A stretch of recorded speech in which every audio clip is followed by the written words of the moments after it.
No, I understand, but you're not talking to a normal person right now. So, I have talked with hundreds and hundreds of people who have seen things like you.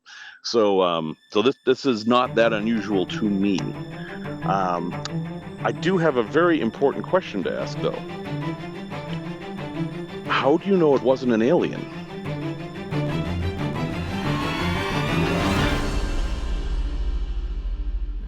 Yes, and many children see them too. About 75% of the world's children today are being born with etheric vision.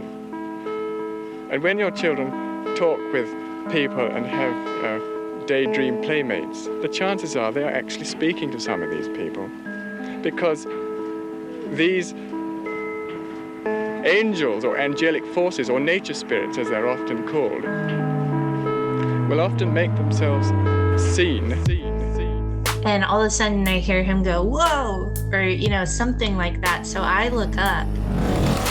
And as I look up, I see this thing.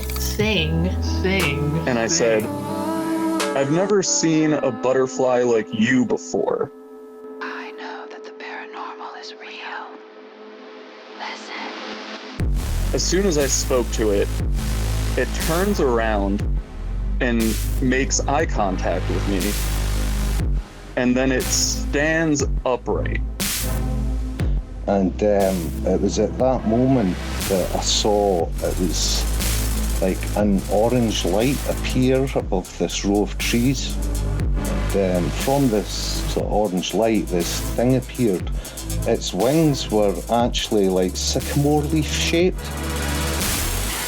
And I started talking to them. I'm like, hi, are y'all the dwarves? And I would hear whispers that would say, hi, yeah, you want to play? And it wasn't just my imagination. And I had told them, I'm like, my dwarves, they like beer, And my dad's like, yeah, sure, your dwarves like beer. And they were holding a conversation, and his beer slid upwards instead of downwards, how the house was tilted. And him and my brothers jumped up. So I stopped calling out Adam, and I'm just kind of, my mind draws a blank, and I stop behind that tree stump. I'm pretty close to it now because I took a few steps forward, and I see this thing.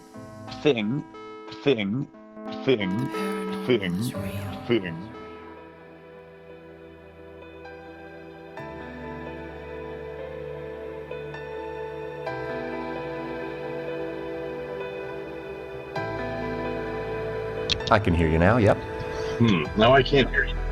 Oh, there you're going to be. All right. So here's what I'm going to do. I'm going to drive somewhere for about 6 minutes.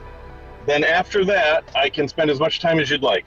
No problem. Well, I'll tell you what, for this 6 minutes, I'll give you a little bit of a brief on what I was hoping to talk about. All right. Sounds good. Okay, so my name is Jim. Thanks a lot for talking with me. I started a podcast where I speak to people that have seen or otherwise encountered what they would describe as fairies or the Fae. Why I started this is because I had a personal shared sighting of a purple winged fairy along with my girlfriend at the time aboard the wheelhouse of my boat. And okay. both her and I saw this entity, for lack of a better word. It was utterly mind-blowing. It really, both in terms of like its visual representation, the sound, the feeling, everything about this interaction was, bar none, the most single incredible experience of my life. And both her and I had the identical perception of this experience. Immediately following this encounter, we both turned to each other in utter disbelief and were struggling to find some type of rational explanation that would account for what had just gone down. And to no avail. I mean, we tried to debunk every possible, was this a hummingbird? Was it a dragonfly? Was it a passing plane shooting a beam of light? Like, we went over all of the associated details with this experience and could not come to a satisfactory answer. So much so that Okay. I continuously have thought about this particular event over and over again for multiple years following this 2019 encounter. And I did extensive research all over the internet looking for any and all contemporary mention of something similar, a purple winged reality bending entity, something like, and I just could not find anything that in contemporary podcasting, in contemporary literature, I just could not find anything that came close to what I saw. And I became, not just curious, but I mean, at this point, I'm trying to debunk my own sighting to my own satisfaction, and I just couldn't do it. And so as a result, I started Fascinating Fae. My goal with Fascinating Fae was, first of all, has anybody else seen something similar? That was my first question. And I thought maybe if I put myself out there saying, hey, I'm willing to receive your story, I may get people coming forward that have also seen something similar. Now, not to get too far in the weeds here, but I've done close to 60 episodes. I've talked to people pretty much all around the world. And during the course of making the podcast, very unusual things have taken place. Like, for example, I was talking to one woman from the UK, and not like anything to do with me, but she pulled out some tarot cards prior to her and I talking. And as part of the interview process, I asked her, hey, can you just like read me those cards? Tell me what, came up. This is just an interesting talking point. And we continued to talk for approximately like an hour or so. And at some point in the conversation, a reference to those cards comes up again. And I say, yeah, could you just like take a look at those cards again and read me that quote one more time? When she goes to look at the cards that she had pulled out, she couldn't find them. They were gone. She'd pulled 3 cards out. She'd put them on the pillow in front of her, and she couldn't find them. And so she looked and she looked. She ultimately found the cards upside down in a reverse position back inside the box. So she pulled them out, and this was like a really odd moment in the podcast. Like, you can hear the genuine disbelief in her voice. Like, where did these cards go? Why are they back in the box? She fishes them out again. She reads me the, associated quote, and we go on to talk for a while. At the end of the podcast, towards the conclusion of the podcast, again, I make a reference to the cards. She looks down, and the cards that she had previously pulled out are now totally different cards. So 3 totally separate cards are now in front of her on the pillow. Again, like defying explanation. And I mean, I know a rational skeptic would say she just somehow changed the cards and she's playing games. However, I have no reason to suspect that this is the case. And I do think that on some level, and again, I'm not sure how this mechanism functions, there was a further interaction with this Fae entity, effectively, changing these cards in front of her in a way that she was unable to perceive, and ultimately resulted in different cards than the one she had pulled out now being in front of her on the pillow.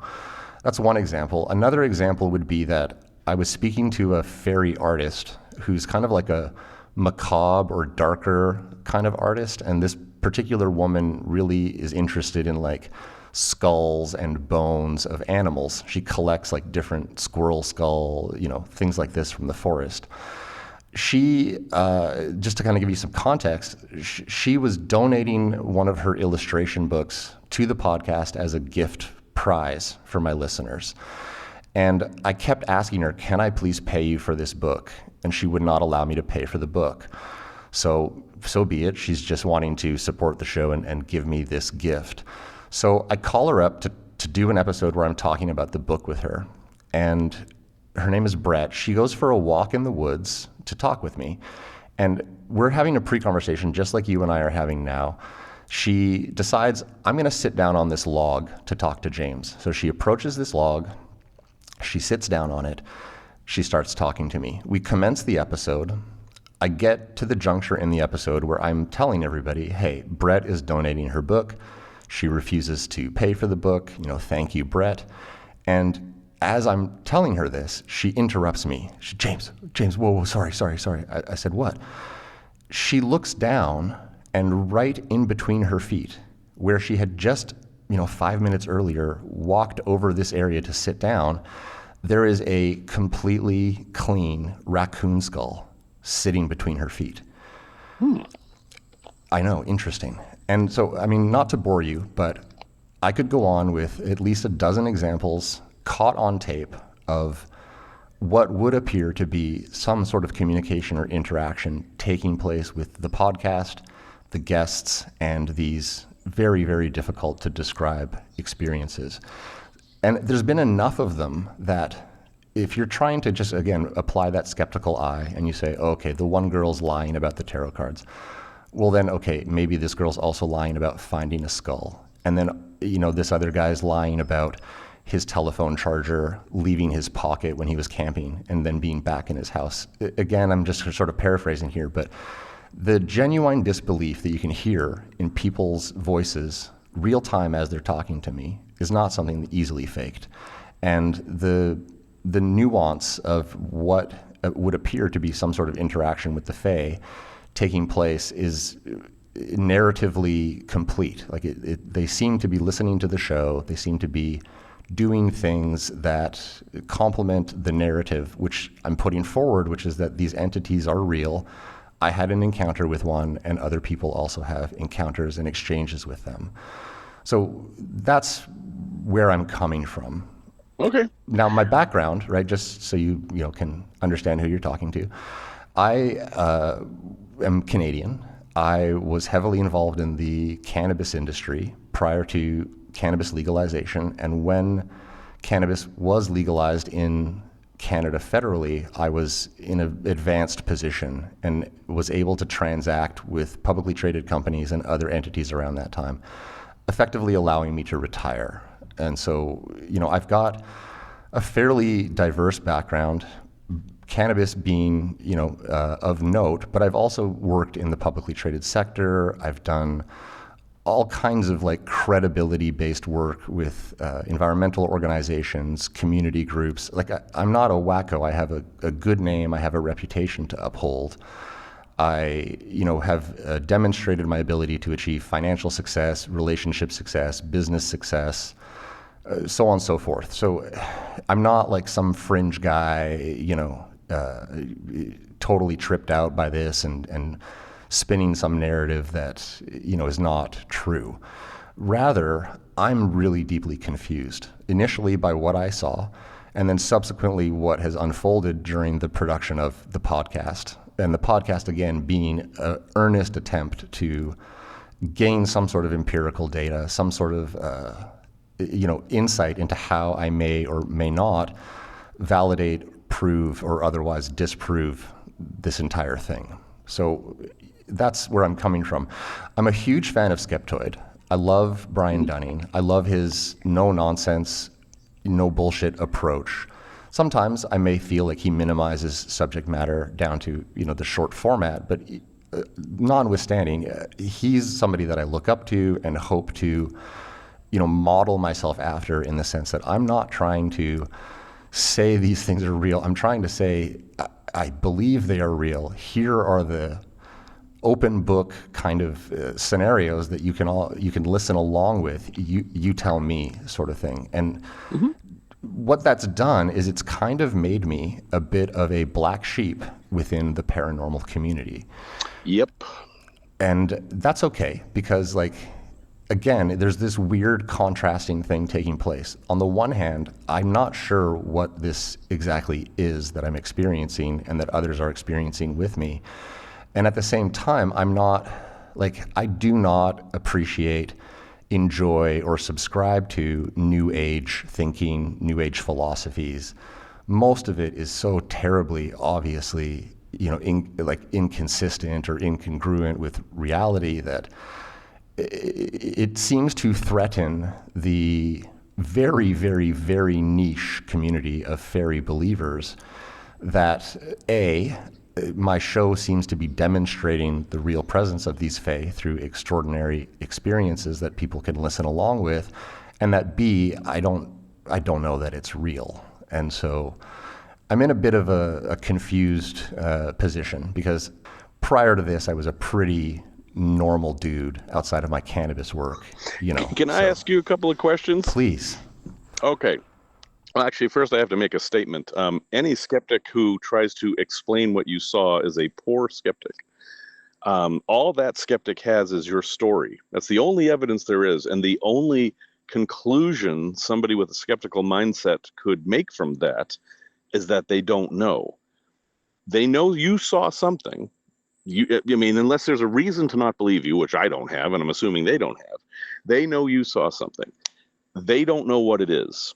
So while they can throw out, all kinds of different, well, maybe it was this, maybe it was that, any of them telling you that it was those things is not a skeptic, or not a very good one. But the question I want to ask is, tell me about the boat first. You said wheelhouse, so it was a motorboat? Yeah, what this was a 75-foot long ex-military transport ferry that I purchased from the Canadian Forces. Mm-hmm. And from tip to toe, I had this boat painted in artwork to represent the southern resident killer whales, who are the orca whales of our coast. And my mission with the boat, declaring war on the whale watching industry, which is an industry that harasses these critically endangered animals. Sure. So I was sailing the boat as a living, breathing, artwork, performance art, however you might want to frame it, with a mission to raise awareness using artwork and ultimately to humiliate this predatory industry. So when I'm in the wheelhouse, I'm, two stories plus off the water in the wheelhouse of a 75-foot art boat. I took the art boat with my girlfriend at the time. Her name is Felix. And we went to this sort of beautiful provincial park in British Columbia where we dropped anchor. It was pretty close to the summer solstice, and we were finished a long day of being in the park.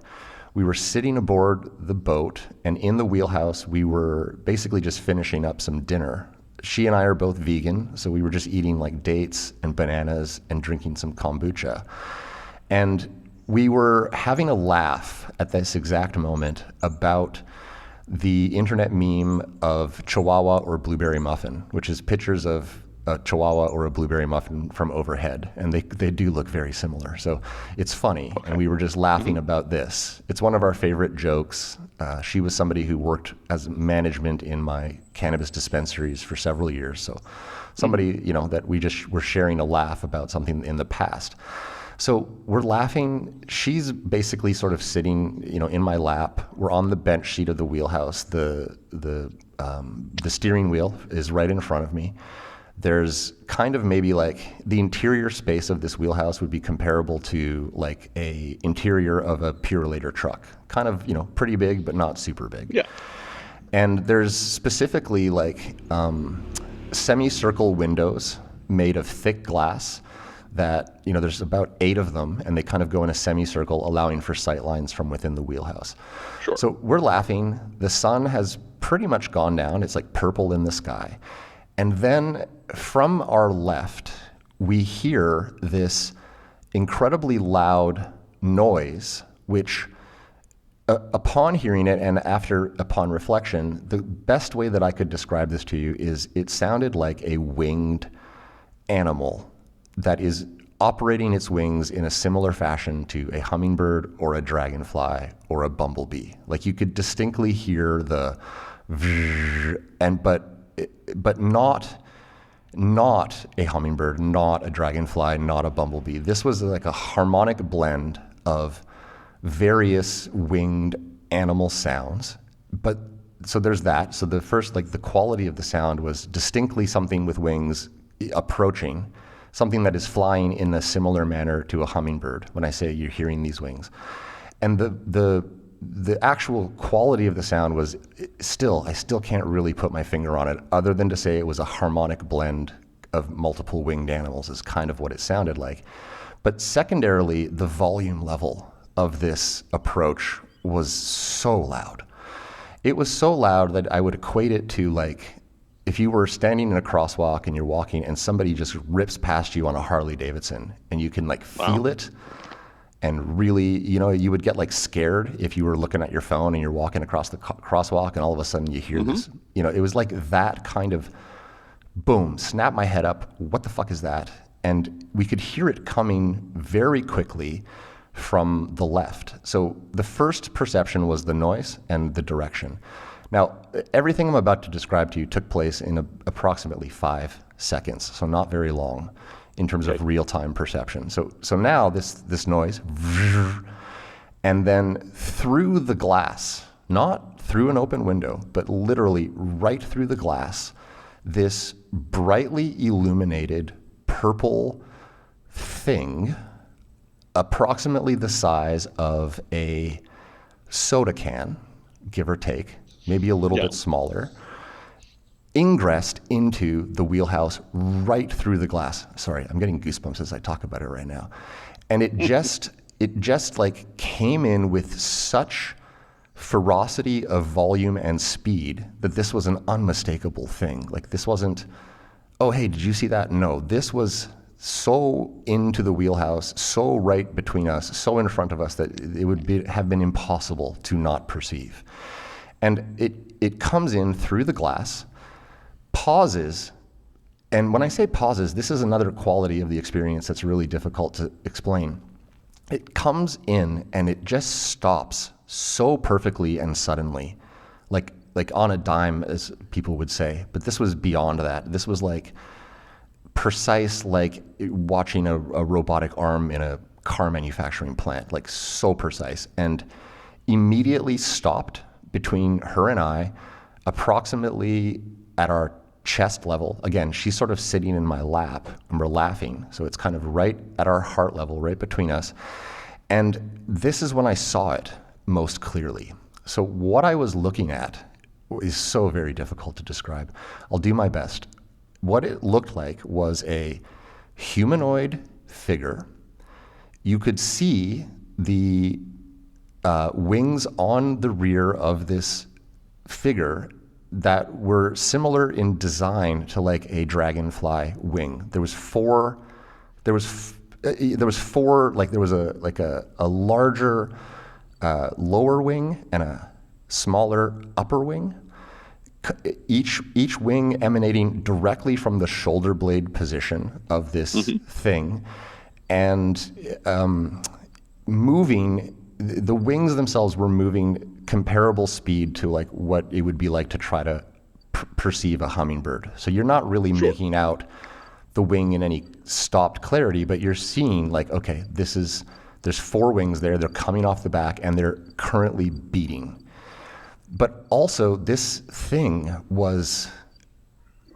it's so very difficult to describe, but the best way that I could possibly describe it is that around the outline of this thing, it fundamentally appeared that reality itself was somehow deconstructing. It sort of looked like it was punched out of reality, like a hole punch punches a piece of paper, and that the illumination was emanating from it, but in a non-traditional way. Like this was so bright that everything in the wheelhouse became completely awash in this purple light. It was difficult for me to see the steering wheel and the windows that were just a foot beyond it, essentially, because it was so blindingly bright. And the fringe is something I just can't really describe, but if you could imagine like television static, kind of rolling, sort of granular, undulating motion was what was surrounding this entity. So from the interior portion of its like body, you could see that this was where the light was coming from.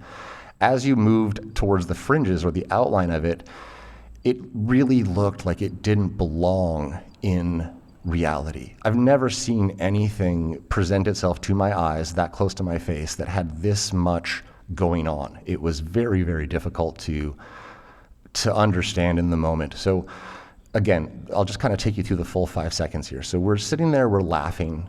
We're kind of like really laughing when it started.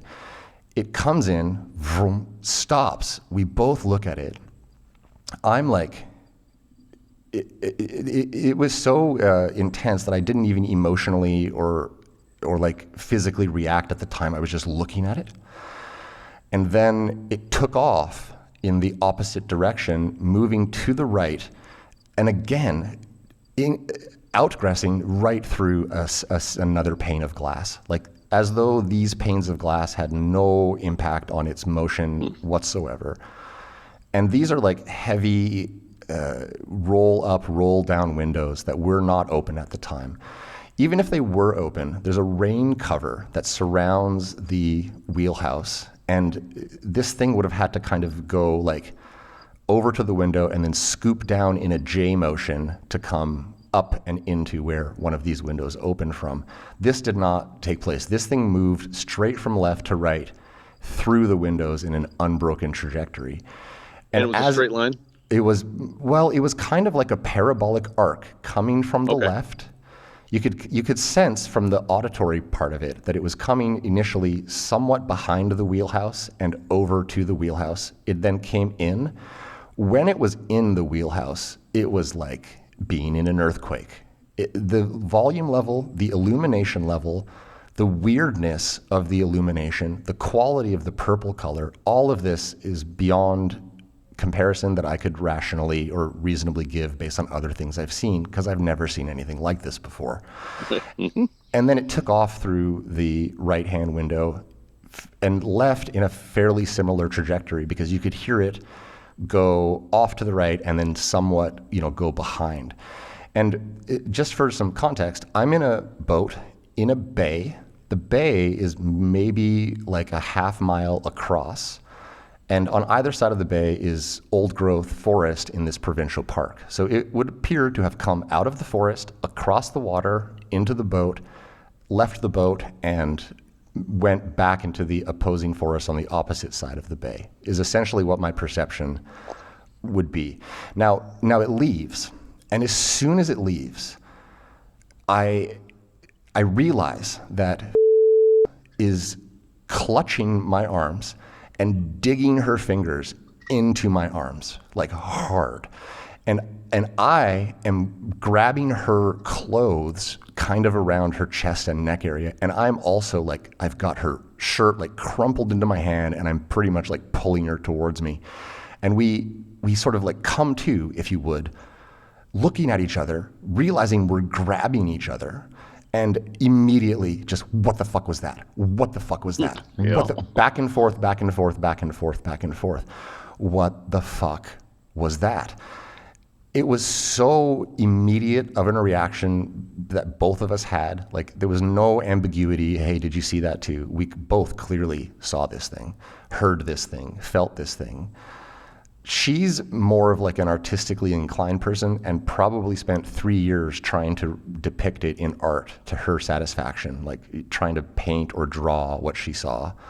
Mm-hmm. I am not so artistically inclined, and I just kept, even then, even right in that moment when it happened, the other thing that's important to understand is that it's like, so we were laughing, this thing came in, it paused between us, it left, and after it left, and I found myself clutching her and she was clutching me, there was this like tidal wave of euphoric emotion that just came over both of us. We were saying like, what the fuck was that? What the fuck was that? But at the same time, our hearts were like racing.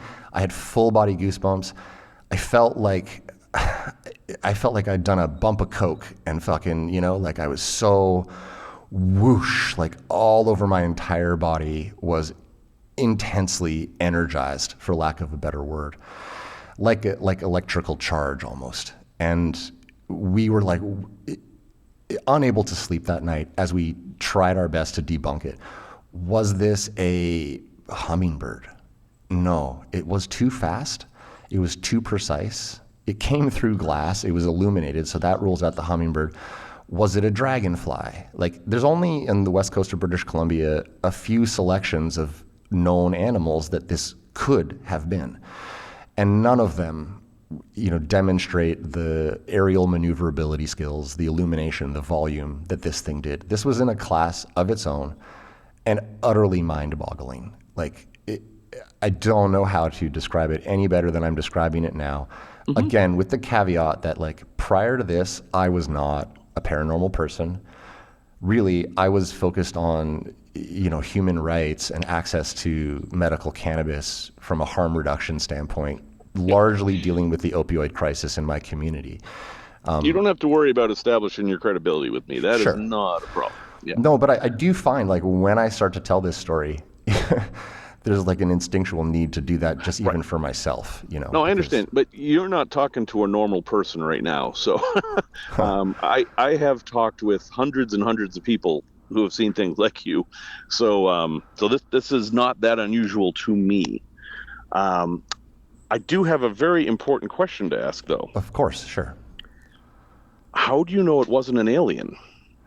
Well, so the first question that I would say is that I don't. And upon 4 years, because this was 2019 that I saw it, and I started the podcast last year, Fascinating Fae. I came across many, threads on Reddit or other research-based websites and people that tend to kind of lump anything of a flying nature into a UFO or into an alien encounter. But what leaves me to believe this was not an alien was that there was no craft, there was no having never seen an alien and never really contemplated, running into a UFO before this. Very, very important point. Remember that point. Yes. Okay. Fair enough. And I'm really interested, to hear what insights you may have to offer. That's why I reached out to talk to you, because when I try to talk to this with other paranormal podcasters, or they say, oh, you had this visitation from a fairy and this is what it means. And, some people going so far as to say, oh, I'm a medium, I can tell you that fairy's name, this stuff. Yeah. So we have a lot to talk about. You originally asked about a challenge, which, set my context for this. And it actually helps inform our conversation, because the most important things for any kind of challenge, and this is actually just plain old science, is you have to be able to define what you're talking about. Fairies don't have a definition. So how would you know if you saw one? This is a really good framing. You're correct. And so, Fascinating Fae for me is about establishing what was this. And upon establishing what that was to a reasonable hypothesis level of certainty, because you're never going to be certain, what then is the hypothesis to put forward, and how do you empirically test for that? Now, when it comes to sightings, you're not going to really lay this topic to rest based on sightings. The best you're going to do is you're going to hear enough people say roughly the same thing that you start to determine a pattern. And if you've talked to hundreds of people, perhaps you're further along in that hypothesis development than I am. That's part of the reason I wanted to talk to you. Sure. The other reason I wanted to talk to you is I've become utterly confused by the nature of these additional, quote unquote, magical, for lack of a better word, experiences that have followed, all of which lead me to believe that I'm not dealing with an alien, because I'm talking specifically to people that are heavily identifying with fairy and fae when these associated down the road kind of events are taking place that are also weird. So that's where I sort of stay stuck on the fact that I don't feel, and feel is a terribly loose word, but I don't feel that this is something to do with a extraterrestrial from another planet, or a UFO is also hard to define, because some people say it is literally undefined. It's in the title. Yeah, it's unidentified is truly in the title. So I asked that question very specifically because it's kind of a thought experiment. that I came up with, like, geez, how old am I? 20 years ago. If you're in the basement and you see a floating green orb in a house that you know there was a horrific murder in, how do you know that what you're seeing is a ghost versus an alien? And the answer is you don't, because neither term is defined. You don't know what a ghost is. You don't know what an alien is.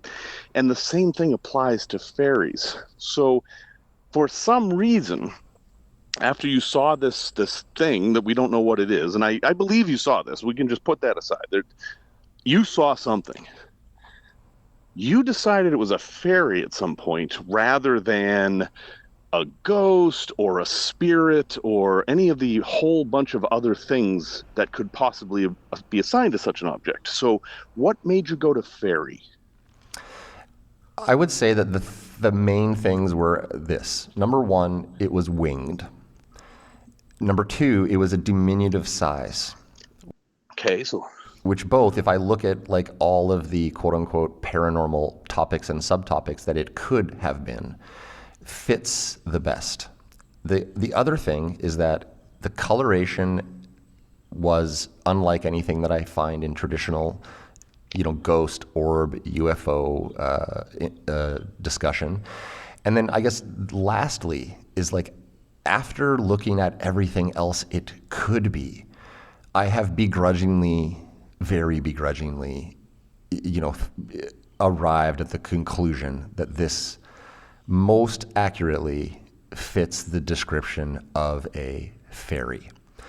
And of course, Okay. keeping in mind that fairy is very undefined, and that depending on who you talk to, people are going to say they have wings or they don't, but it's a placeholder at this point. Of all the things that in folklore that people have made up, we got Bigfoot, we got sea serpents, all those kind of things. Fairy is the one that best describes what you saw. From the currently available lexicon of options, yes, this is the best fit. And having tried to first rationally describe it away for the first 2 years, and really just like not being able to recontextualize it based on that kind of research, I was hoping I would just find like some study in psychology paper or psychiatric paper that, talks about some sort of shared hallucination. Well, yeah, I mean, there's lots of those, but nothing where people have seen something specific like you have. That's correct. Yeah. Okay, so you and somebody else saw this thing. It was interesting to me that when you described it, you described the thing that made the biggest impression on you was sound. And then the wings. You didn't mention a face or legs or clothing. To get a little bit more into how this figure was presenting. Mm-hmm. Another thing that I'll add is that I had the distinct visual impression and I guess quote unquote feeling that this was a female thing. It looked. What was that based on? Well, the shape of, so how it looked was like, this is a crude example, but if you can imagine when you go to use the washroom in a public facility, you can clearly tell this is the men's room and this is the woman's room because the woman silhouette has like a dress on, right? Okay, yeah. If you're thinking about like a mud flap on a truck with a kind of a sexy girl body. I know what you mean, yeah. You can tell that's a woman. But there is no quote unquote face or definition. It's just largely a silhouette. So the morphology of the body was clearly a feminine build, a feminine hold. There was no perceivable face or clothing because the entire thing was made up of light. It was light in the shape of a small feminine figure.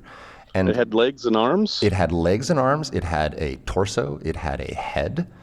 It had, but have you ever seen the movie Cocoon? Oh, sure, yeah. Yeah, when at the end of Cocoon, she unzips her body. The sex scene. You got it with Jeff, with whatever that guy's name is. He's not acting that much. But this that's right, Gutenberg. Thank you. This is maybe it's jumped over to the correct mic now. Well, again, like not to put too fine a point on too many things, but whenever I'm doing a Fascinating Fae episode, I have unbelievable glitches on this machine. Almost in a dangerous way, it has made you special. And that feeling is intoxicating. And it is very, very, very difficult to give that up. And you have probably encountered this in your talks with other people in the paranormal community who they're absolutely 100% certain of everything about this, and they will hear no debate or conversation about it. You are not that, I know. But that's how they got there. They had this experience that made them feel special, and when someone suggested something, they got defensive. And then they built on that, and now they're in a place where they can't accept new information. That's an accurate description of most of the people that I've, not received help from. Very, very well said. And yes, it does make me feel like additional psychological questions, like why me? What was the purpose of me seeing this? Right. Is there a communication, a message? Is there a weird thing going on with the nature of time? Is there a mission? Was this just random? I'm right there with you. Yeah.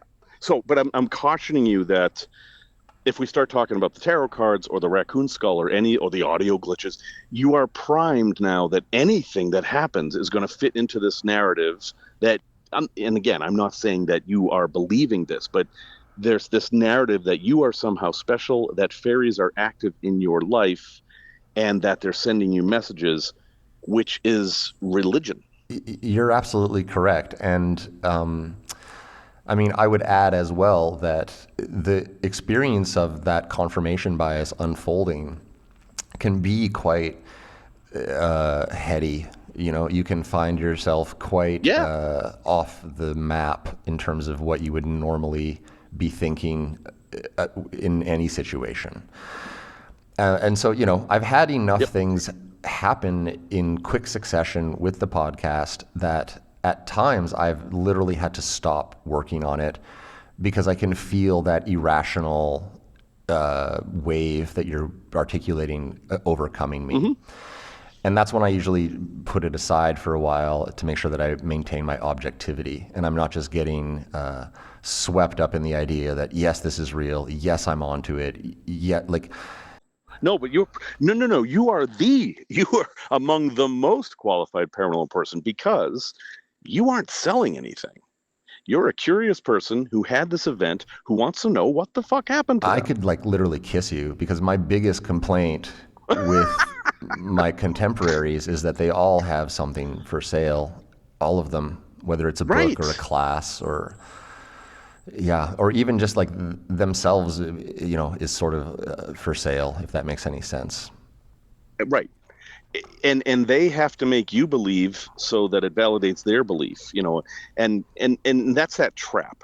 We don't know their backstory, but many of them may have been like you, where they had something happen, something extraordinary that they can't explain, and it made them feel in a way that it was all-consuming. They had to figure out what was going on, and then this is the path that leads down to So I don't know how much you know about my background, but I worked for the James Randi Educational Foundation, and I've been in Skeptics for a while, and done a lot of ghost, haunted house stuff, and all this. And one thing we noticed early on, and unfortunately not everyone paid enough attention to, was that if somebody called you over and said, "I've got a ghost in my house, I don't know what's going on," many times we could figure out what it was. Like if they saw the ghost, like the door was opening in the middle of the night or whatever, we could demonstrate that as the house cooled off, this beam that was binding on the door would loosen a bit and the door would open. Whatever it happened to be, something. It's generally something mundane. But once we presented them with that, they were mad at us. They didn't want the explanation. They wanted that feeling of, I saw a ghost. I have a ghost in my house. And that becomes very difficult. But I don't sense that from you at all. From you, I sense you really want to know what that was. And that's refreshing. Not to not to say that other people in the space are not intelligent, but I try to pride myself on being like a pretty smart, level-headed guy. I've had to navigate like a lot of difficult situations in life, lots of traumas, lots of, and I've learned that like keeping a level head and staying focused on facts and outcomes is superior to just about every other emotional state you can find yourself in. I agree. And yes, that makes you a skeptic. And this is the weird position I do find myself in, which is that I'm actively a skeptic, but at the same time I am so compelled by what I saw that after going through all these quote unquote paranormal experts and literally just wanting to throw up in my mouth, I've turned to essentially the average Joe who is as equally mystified as I am, and I'm primarily collecting experiences from unqualified, uninitiated people who, when I talk to them, sound as confused and fucked up by it as I am. You're stuck between two worlds. The scientists are going to think, oh, another one, and just not listen to you, and the paranormalists are going to be like, is he one of us or not? I don't know. He's no. Literally, you know me better than. Well, no, it's because, again, this isn't the first time actually, I have to say you are unusual in that you're reaching out while you're still curious. Most of the time, because, again, I was managing this $1 million challenge, so I was dealing with people in that context. They were beyond this point, and now they were at the point that this thing is so absolutely real, of course they can prove it, which you have not gotten to yet. And we can talk about the dynamics of a challenge, because I understand now why you want that. It's not that you're trying to prove these things don't exist or anything. You want more evidence that will show you what Correct. the heck you saw, and you're hoping that the challenge will entice people to come forward. Basically, contrasting to the way that the challenge you're describing was managed, which was effectively Harry Houdini style to kind of debunk. Yeah. Randy was going after charlatans, and he wanted to embarrass them publicly. That was his goal with the challenge. Understood. And so, with me, I'm willing to put my own dime on the line because, again, I'm in a financial position where I can do that. If two things occur, one, I can actually prove that there's an existence of fairies, an existence of the plane of existence where they emanate from. Take your pick. Some core element to this that is then proven beyond a reasonable doubt and advances science. To me, that's money well spent, because... Sure. Oh, yeah, we thought that too. If anyone ever won the $1 million, we would have been thrilled. Yeah. Which brings me to an interesting observation. I'm sure you're familiar with the telepathy tapes, which sort of took the internet by storm, where the podcast host is pretty convinced that these autistic children can read their caretakers' minds, and they've, on the podcast anyway, quote unquote, demonstrated extraordinary mind reading abilities, where they are separating party one from party two. Party one is the clairvoyant, party two is the caregiver. They're physically separate. One is in another room, for example. They're then downloading fresh random number generator application.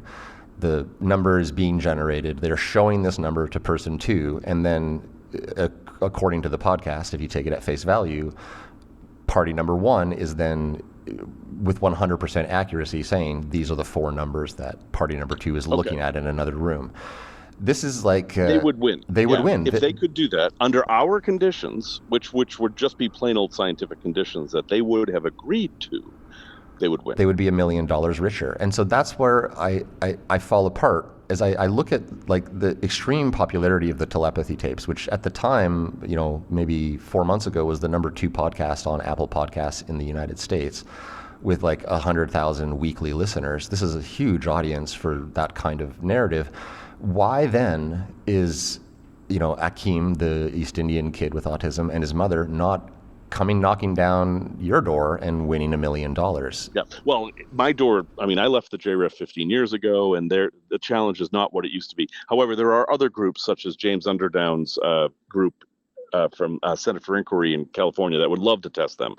And the reason is it's not true. It's not true. That's the reason, because there is no other rational reason to turn down money for two reasons. First off, you can say, oh, I don't need the money. You don't want to take the money and give it to charity, so you're the kind of person who could, at no cost to you other than maybe an hour of your time, could donate whatever the amount is to charity, feed starving kids, whatever the heck you want to do, and you won't do that. And Why not? dramatically advancing science at the same time. Exactly. So I'm not that familiar with these things, with the telepathy tapes, but what you described to me is exactly the kind of challenges we set up all the time. And if they do that, in Randy and our group set up the test, which we would have been, of what you told me, the application we would have questioned. We would have just used cards or something simple, Sure. no computers. They would have won. Now, what would have had to have done, though, is we would have had a conversation with them. The process worked like this. They'd come to us, and we had an application. No one ever filled it out right, but whatever. So we'd start over. That was normal. And say, tell us what you can do. And they can say, our kids can read the minds of these people. And we're like, okay, under what conditions can they do that? That would be the next question we'd ask. And they would say, well, they have to be in the same house, but they don't have to be in the same room. And then we'd be like, so if they're wearing headphones and there was a white noise machine in the room, and one was in the basement and one was 3 floors up in a different room, and they didn't actually even know which rooms they were in, would it work then? And if they said yes, then we'd be like, okay, we can test that. And then we'd say, how are we going to come up with the numbers? And we would say, well, we're going to have 5 piles of cards, and they're going to be shuffled randomly. And we'll have an observer in each room. And in the first room, we'll flip over the top card at each one. And then we'll see what happens on the other, something like that. We'd spend time on it. And we always brought in magicians to look over the protocol to make sure there was no way to trickery. And we brought in statisticians and all this.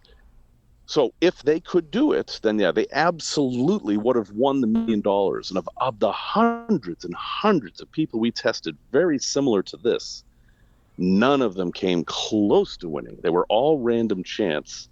And the people with the most impressive abilities wouldn't be tested. Sylvia Brown, John Edward, none of them would be tested.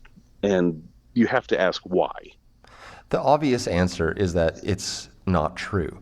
Because when you look at the Wikipedia page for paranormal research prizes, if these people from the telepathy tapes were able to do what they do on the telepathy tapes, then they would be clocking, there's 14, 15 prizes that are north of $500,000. They would have millions of dollars. They would just be... And somebody would be getting a Nobel Prize. I mean, it would change the world. Not only that, but it would fundamentally overthrow all of the paradigms of religion, materialism, blah, blah, blah, blah, blah. So, maybe they really have this ability, and for some reason they don't want to be tested, some reason that I can't fathom. That is possible. It seems unlikely. So if I have to lean on Occam's razor, I have to say they don't actually have the ability. But skeptics never draw 100% conclusions. All conclusions are provisional based on new evidence. So right now, my conclusion is that they have a way to cheat and this happens all the time. It's not that they have a way to cheat. They have a way to communicate that they're not even aware of. Like dowsing is this. People who can dowse, we know the mechanism. We know how it works completely, but the person doing it doesn't. So to them, it feels like this paranormal force is making their fork bend or their pendulum move in a certain way. And we know it's not.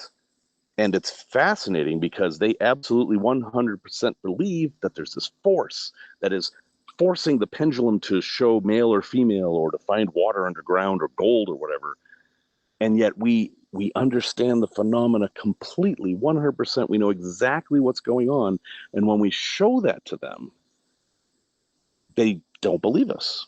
Even though we can demonstrate time and time again, the ideomotor effect, this is how it works. We know this. They'll say sunspots did it. There's a whole big long list of things.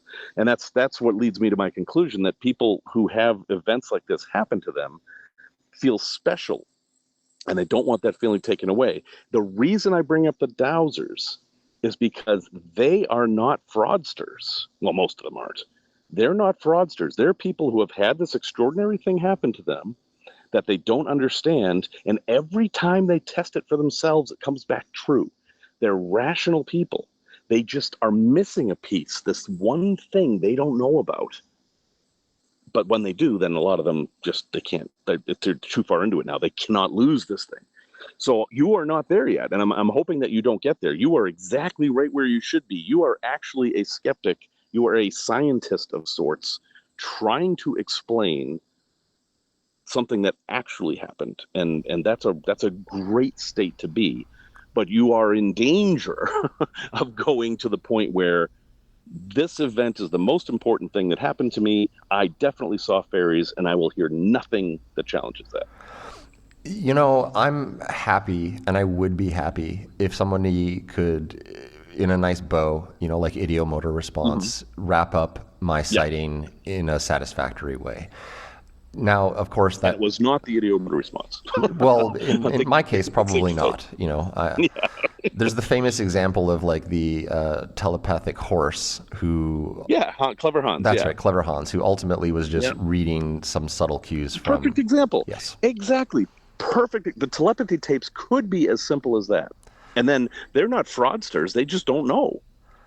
And they're unaware that, like, even with some degree of physical separation, that the idiomotor response can still be functioning. It could be perceiving breath rate. It could be any number of real sensory inputs that may be, quote unquote, invisible to, you know, an untrained, uninitiated, uneducated person that they then take as a supernatural occurrence. Yeah.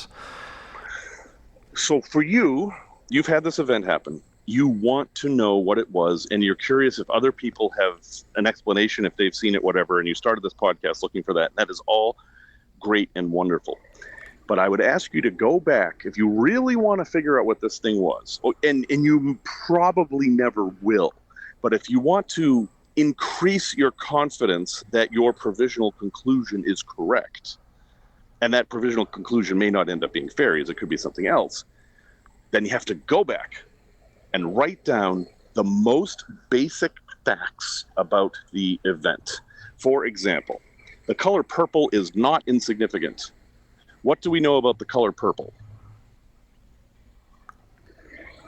Are you asking me, or are you sort of putting this forward as... I'm asking you just, and I will tell you what I know about it, but I'm asking you if you know the special characteristics of the color purple and why it might matter. I mean, if you're looking at, like, color wheels and meaning, purple is something of a royal color. That's true. It's associated with like in tradition, kings and queens wore the color purple because this was a very difficult color to generate, and it signified status because it was a difficult color to obtain.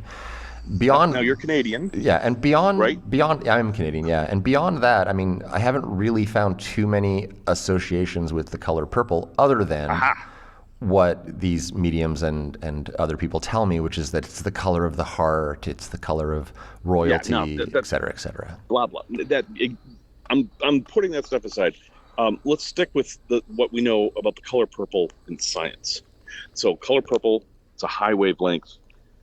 Blue and purple are colors you don't very often see in nature. You do sometimes. Most of the blue that you see in birds, which seems to be the most blue objects we see in nature, they're not actually blue. It's a prismatic effect. Mm-hmm. The quetzal, I think, is really... And no, the quetzal and the tuaco. There's only two birds, I think, that actually have blue pigment in their feathers. All the rest, it's a prismatic effect. There's little scientific things like this that can be useful. But purple's very special. So the reason I said you live in Canada is, where in nature have you seen the color purple? So other than a flower in Canada, nothing really comes close. I'll bet there is, though. You have, I'm not going to jump to the conclusion here that this is what you saw. Have you seen the Aurora Borealis? Yes, but the area in Canada that I'm from, the Aurora Borealis is infrequent at best. Okay, well, that's fine. But what color does it tend to be? If it does present that low in British Columbia, I think there's maybe 3 or 4 instances of that being recorded over the past 100 years. It's usually kind of an orangey yellow. Yeah, okay. It's often purple. Right now I'm sitting on the Illinois River in LaSalle County, Illinois, and we saw the aurora here last year, which was extraordinary, and it was purple here. But yeah, it changes color all the time. But we know why it changes color. We know what the colors mean scientifically. And the color purple is an ionization of nitrogen, which is the most common gas in the atmosphere. So the fact that this thing's purple might indicate that it was ionizing the air, which would make it purple. Interesting. So that's a scientific little piece that might fit into this puzzle, but it might not.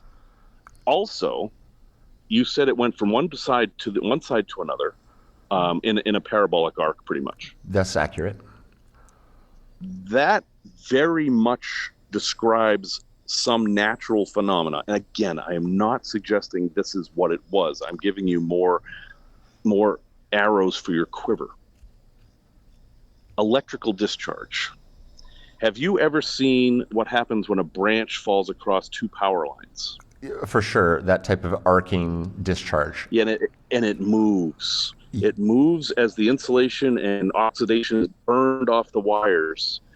Now, again, I'm not saying this would happen, but what you described sounds very much to me as though an electrical discharge moved from one side to the other, but it doesn't fit all the facts. The electrical discharge wouldn't move through the glass unless there's some piece I'm not catching onto here. And the reason I'm bringing this up is not to try to explain what you saw. It's to show that rather than look at all the paranormalists, look more into the science and see if maybe there's an answer there, or at least some more puzzle pieces. And the way to do that is to break everything down into as small pieces as possible. Did you see a fairy? Well, we don't know. But you did see a purple light, an incredibly bright light, a bright that was distorted around the edges, maybe like static. It didn't really seem to be like in this world. It was like there was a tear between our world and another. But wait, what does that mean? I've never seen a tear between worlds before. So what exactly does that look like? So you have to drill down and get all those little basic pieces as much as you can, and then re-examine from there. Now, the problem, though, that you have, and this is a human problem, is that our memories are not like videotapes. Every time you call up a memory, it changes. And unfortunately, once you get the idea that I saw this, your memory will start overwriting. And it's a terrible thing. It's why eyewitness testimony is actually very unreliable in courtrooms. And Elizabeth Loftus has written a whole bunch about false memories that delves into why. So you've got that struggle. So it would be, I don't know if this is possible, but if you and could both do that, independent of each other, it would be fascinating to see what differences you came up with, because reconciling those could actually help. You know, it's interesting. Very early after the event, the next day or the day after, I went into like a very detailed breakdown because I was fresh. I remembered it, because it had just happened. Mm-hmm. And I was using a similar approach to what you're describing, where I was, during my written description and memory of what was taking place, I kind of made little liner notes like, okay, yeah, there was a noise, there was this, what could that be? What could that be? What could that be? For example, like an electrical discharge does have a type of like kind of noise to it, yep. Right? But again, like the way that it stopped and then proceeded is not typical of an electrical discharge. So that's where I get stuck on like, okay, that doesn't satisfactorily give me the answer that I'm looking for. But have you talked to a marine electrician? Because you were in a boat. Boats have weird power. I don't know. Did you have 48 volts in that thing, or? At the time, the boat was not on in any way. And interesting. Yeah, all of my 12-volt power supply is extremely sequestered and limited way down in the engine compartment of the boat. We were just at rest, at anchor, enjoying dinner as we looked out the window. Nothing. But you were in the wheelhouse. I was in the wheelhouse. No. Where the radios are. Yeah, but at the same time, the design of this boat is older boat. It was built in 1951. The electronics up in the wheelhouse are independently powered from a single 12-volt power supply. And that 12-volt power supply is not receiving charge until and unless the engines are operating. So not enough juice in that battery to produce the effect. Also, the relative position of any electronics in the wheelhouse didn't match, the emanation point or the exit point. There's really in there just one modern GPS flat screen navigation tool, and then there is the radio. But interestingly, when you power this boat up, there's an onboard genset that produces AC power, and the radio is wired to operate on that AC power. That's weird. So the only thing in 1950s, it predated. Yeah, I guess it needed that much. It needed that much power, that much high voltage. Correct. Even the running lights are AC power supply. And so, the only retrofitting that I did was to connect a 12-volt power supply to the modern flat screen GPS navigation tool. That battery was down in the engine compartment, and then essentially when the AC genset was running, I would plug in a 12-volt battery charger to a wall socket and then provide supplemental, recharging of that 12-volt battery as I was underway. And I could, for example, turn on the navigation screen independently because it was just drawing off the battery, but after several hours, I would have exhausted the battery supply. Oh, sure. Now, this was a fascinating exercise you and I just went through, because look at it. The assumptions are the things that block answers. So when I brought up this idea, you assumed I was referring to the power coming from the ship. And I think I even mentioned something about ships have weird power. But that doesn't necessarily mean that's where this thing came from. St. Elmo's fire, for example, as a form of energy, has nothing to do with any power in the ship. I don't know what the atmospheric conditions were. Could have been a static discharge. Again, I'm not trying to say that these were the things are. I'm trying to give you tools to go back to the very basics and try to examine these things. And then to find out who to talk to, because I think you might have some interesting results if you went onto Reddit in the marine forums and did not use the word fairy, but said, hey, have any of you guys ever seen anything like this? This really bright purple light seemed to come through the window of the wheelhouse and then gradually go across the wheelhouse and out the other side. It would be fascinating if some of them said yes.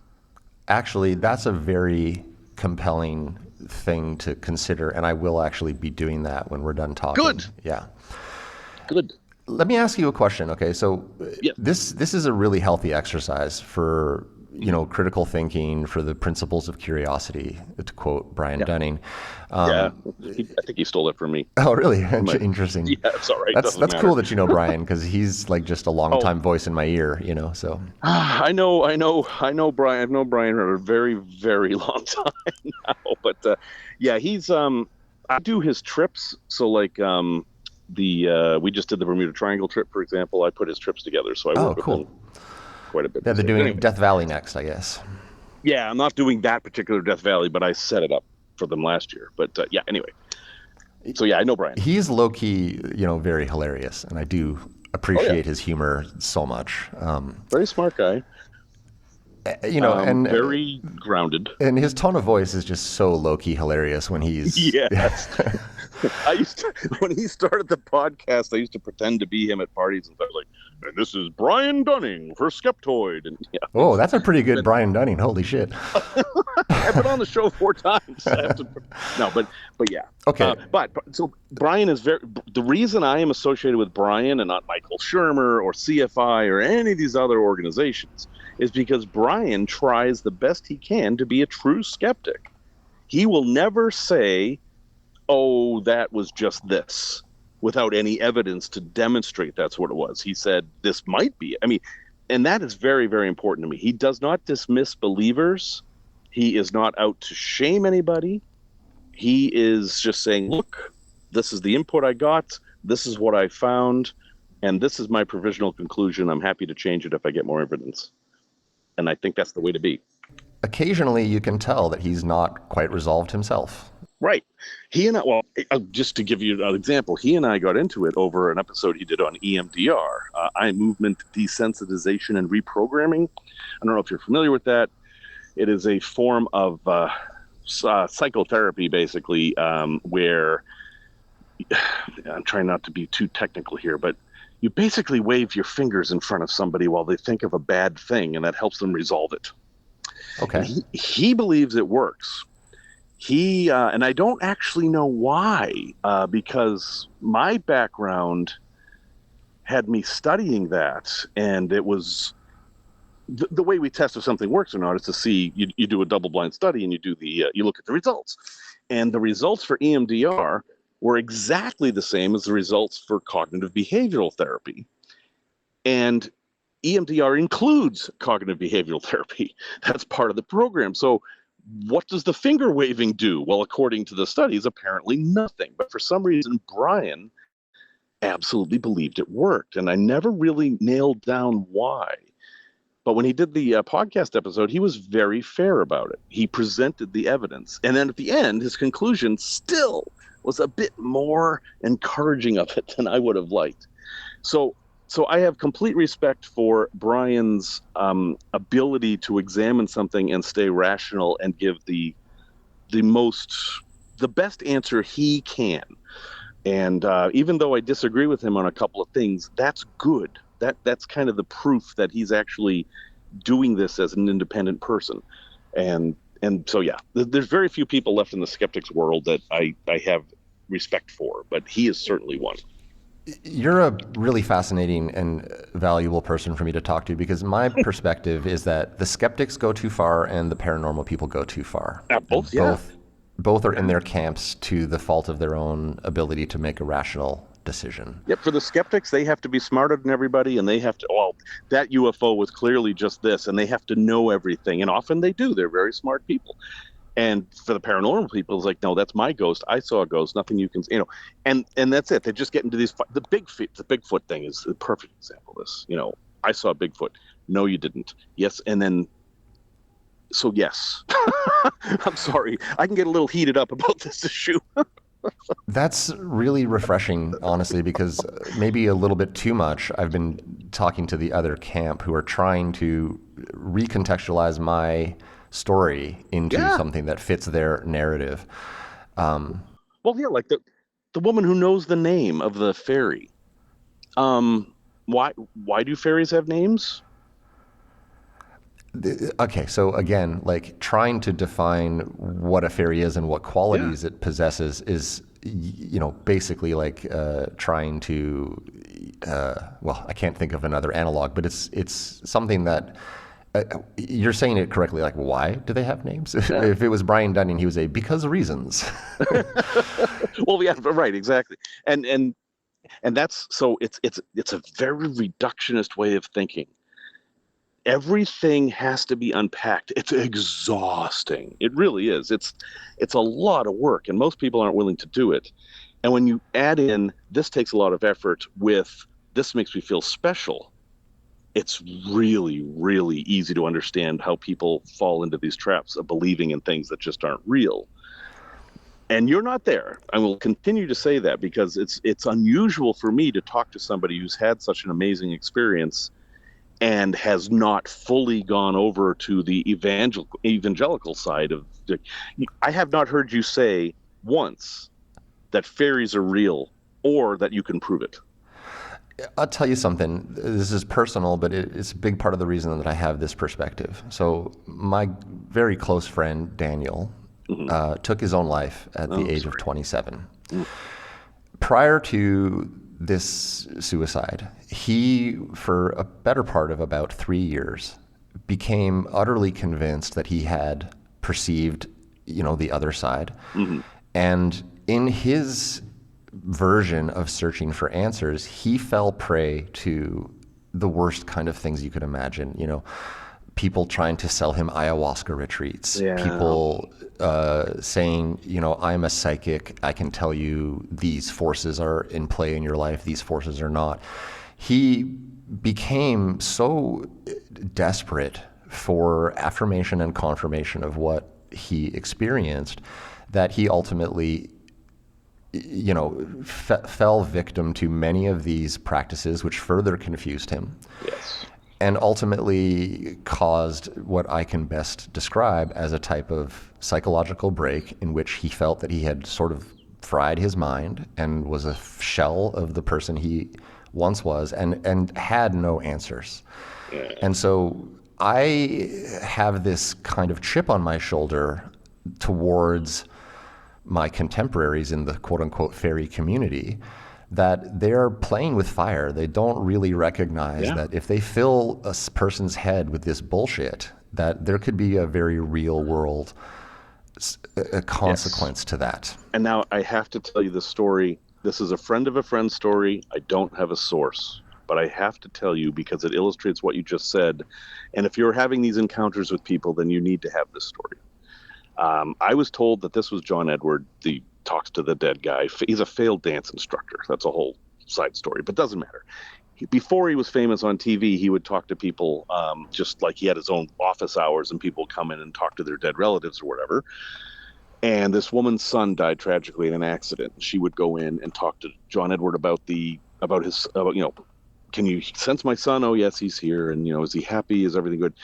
And on and on and on. And he had this practice, which is very common among psychic people like this, is they would ramp up the fees.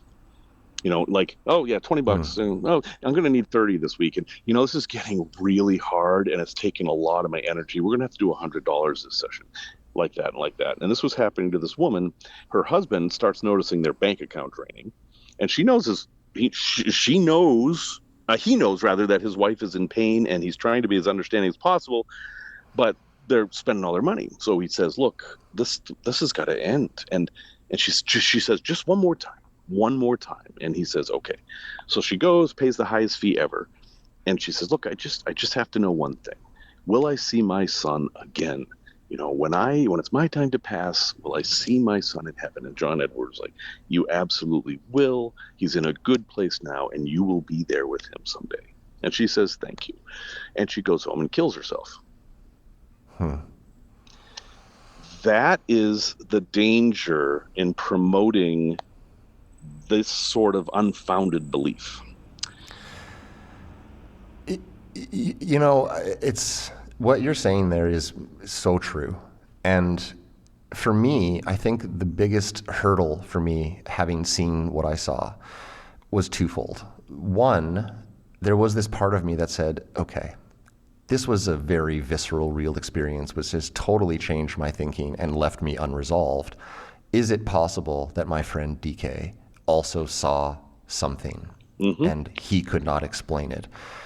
And the answer is yes, that's a possibility. Sure, it is. Before I saw what I'm describing to you, and I only had the perception that DK had sort of lost it and was, you know, so there's a humility that has occurred with me where I realized, like, okay, at first I kind of thought my friend had just sort of gone a bad way for no real reason, and just like, not that he's weak or I just felt like, okay, like he ended up killing himself because of delusion and mental health disorder. No allowance for the idea that he may have actually seen something. Then I saw something, and I find myself so able to empathize with what he must have been going through. Because I'm also now really, really trying to find answers. The difference being that I have the benefit of hindsight of knowing what happened to him and how he died after his search for answers.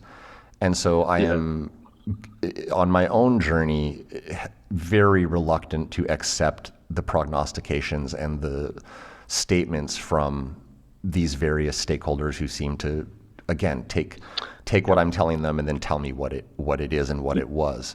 They're stakeholders. You said that right. This isn't about holding any stakes. This is about trying to explain something that happened. Like his mother, for example, in one of the conversations I had with Bronya after he died, she told me that he was going to go to a specialist mental health appointment in the city, that, you know, they gave him some money and put him on the bus so that he could go do this, and that he instead diverted himself from the appointment and went to a psychic and used, you know, the spending cash he had on hand for this psychic, explaining to the psychic, I'm having, you know, all these problems. The psychic essentially told him there are dark forces upon you. And, you know, very shortly afterwards, he killed himself in a dramatic fashion. I'm terribly sorry about that. Thank you for the empathy there. I tell this story to you because we've had such a productive conversation so far, and so few people in the fairy community understand why sometimes I appear like I'm mad at them. I've been really called out heavily for some comments I make on my podcast about essentially, you know, saying that these people who are telling others that they know the answer are taking huge risks with people's well-being. And that, you know, this is my real world proof that those risks can have super negative outcomes. Why don't you stop doing this? That's very, very threatening, unfortunately, to that entrenched position. Because they feel special and you're threatening that. And yeah, I mean, it's the psychology is fascinating. And I don't believe that these folks are necessarily bad people. They're not. There's a tendency among skeptics to think that everybody who is a proponent of Bigfoot or Loch Ness Monster, pick whatever the heck you want, is a bad person somehow. Like, because we're used to the Sylvia Browns of the world, who was an actual bad person. We see that and we think, oh yeah, those Bigfoot people, they're just trying to sell some Bigfoot expedition or something. And it's not true. And in fact, in my experience, almost all these folks that we've dealt with aren't that. In fact, they're the opposite. Honestly, a lot of them are like victims. You're right. And I would go so far as to say that there's not an ignorance, but like it just comes down to like a lack of perhaps experience that their narratives are damaging to people that are experiencing crisis. Yep, they don't know it, and for you to tell them that, that hurts. Like, what do you mean? How could I be hurting somebody? You know, I found myself summarily blacklisted from, you know, a dozen of my favorite paranormal podcasts who refused to have me on because I would potentially ask them, have you ever considered that as you host these shows that you're filling people's heads with pseudo information that is furthering their distress? Yeah. And at the same time saying, but I'm really convinced I did see something that I yet to have an explanation for. So there's validity here. I just don't believe you. And that's not super cool. You know, what I would say is if fairies are real, which on many occasions it appears that may be the case, the only thing I can really accurately determine about them is that they seem to have a knowingness of a person's heart. And again, this is not to get too into the weeds here, but many of the subsequent experiences to my own initial sighting that I've collected or been part of speak to something so deeply personal that I often make the conjecture that really what fairies are is just us, some type of projection from ourselves that we are misperceiving. As real as it is, you can really point to many instances of people misperceiving things or fabricating things in their entirety and being very convinced that they're real. Yep. Which brings me to the reason I wanted to talk to you, actually, just to kind of bring this full circle, right? So I've lost faith that the eyewitness account is of any value in quote unquote proving this. Unfortunately, yeah. Unless you can find something that leads you down a path like, oh, you saw that and that's similar. What other similar things were there? You know, that kind of thing. But yes, in general. I would say that after talking to close to 100 people, there's enough, you know, similarity in accounts that are across various age groups, various geographic locations, that it's truly interesting that a lot of people do have a similar checklist of things that they can talk about in their encounter. But again, that could be a checklist that is a byproduct of a mental health thing or episode that everyone is sharing. It doesn't mean that fairies are real. It means potentially that everybody was having the same kind of delusion, for example. Or seeing the same phenomenon and they didn't know what it was. Equally possible that there's a naturally a good example that comes to mind, not to go quote Brian Dunning too much in this episode, but he did a recent episode about the Aurora Borealis and Aurora Borealis sounds. Yes. And right, there's a correlation between atmospheric energy discharge and a type of sound being generated at a lower level in the atmosphere that is occurring at the same time that the Aurora Borealis is happening in the upper level of the atmosphere, which is able to be misperceived that the aurora is making sound, when rather two separate events are sort of colliding in a perception to create a wrong perception. Yeah, earthquake weather is the same thing, Precisely. But here's where then I have ended up, which is why I reached out to you. Because as I contemplate putting my own dime down to, offer this paranormal challenge, with again, I'm not trying to discredit and debunk, I'm still trying to find an answer to what I experience, and I'm still able to hold open the possibility that what I experienced was, for lack of a better word, a magical experience. Many of the people that I talk to present an interesting story, which is surrounding an object which has gone missing and then reappeared in an inexplicable way. I'll give you just some basic examples, okay? There was a woman who bought a saucer and cup from Amazon because she had been at a hotel and she'd really enjoyed her coffee out of this particular setup. So she bought one for herself. She got it home. She enjoyed it for a week. She was, using it happily.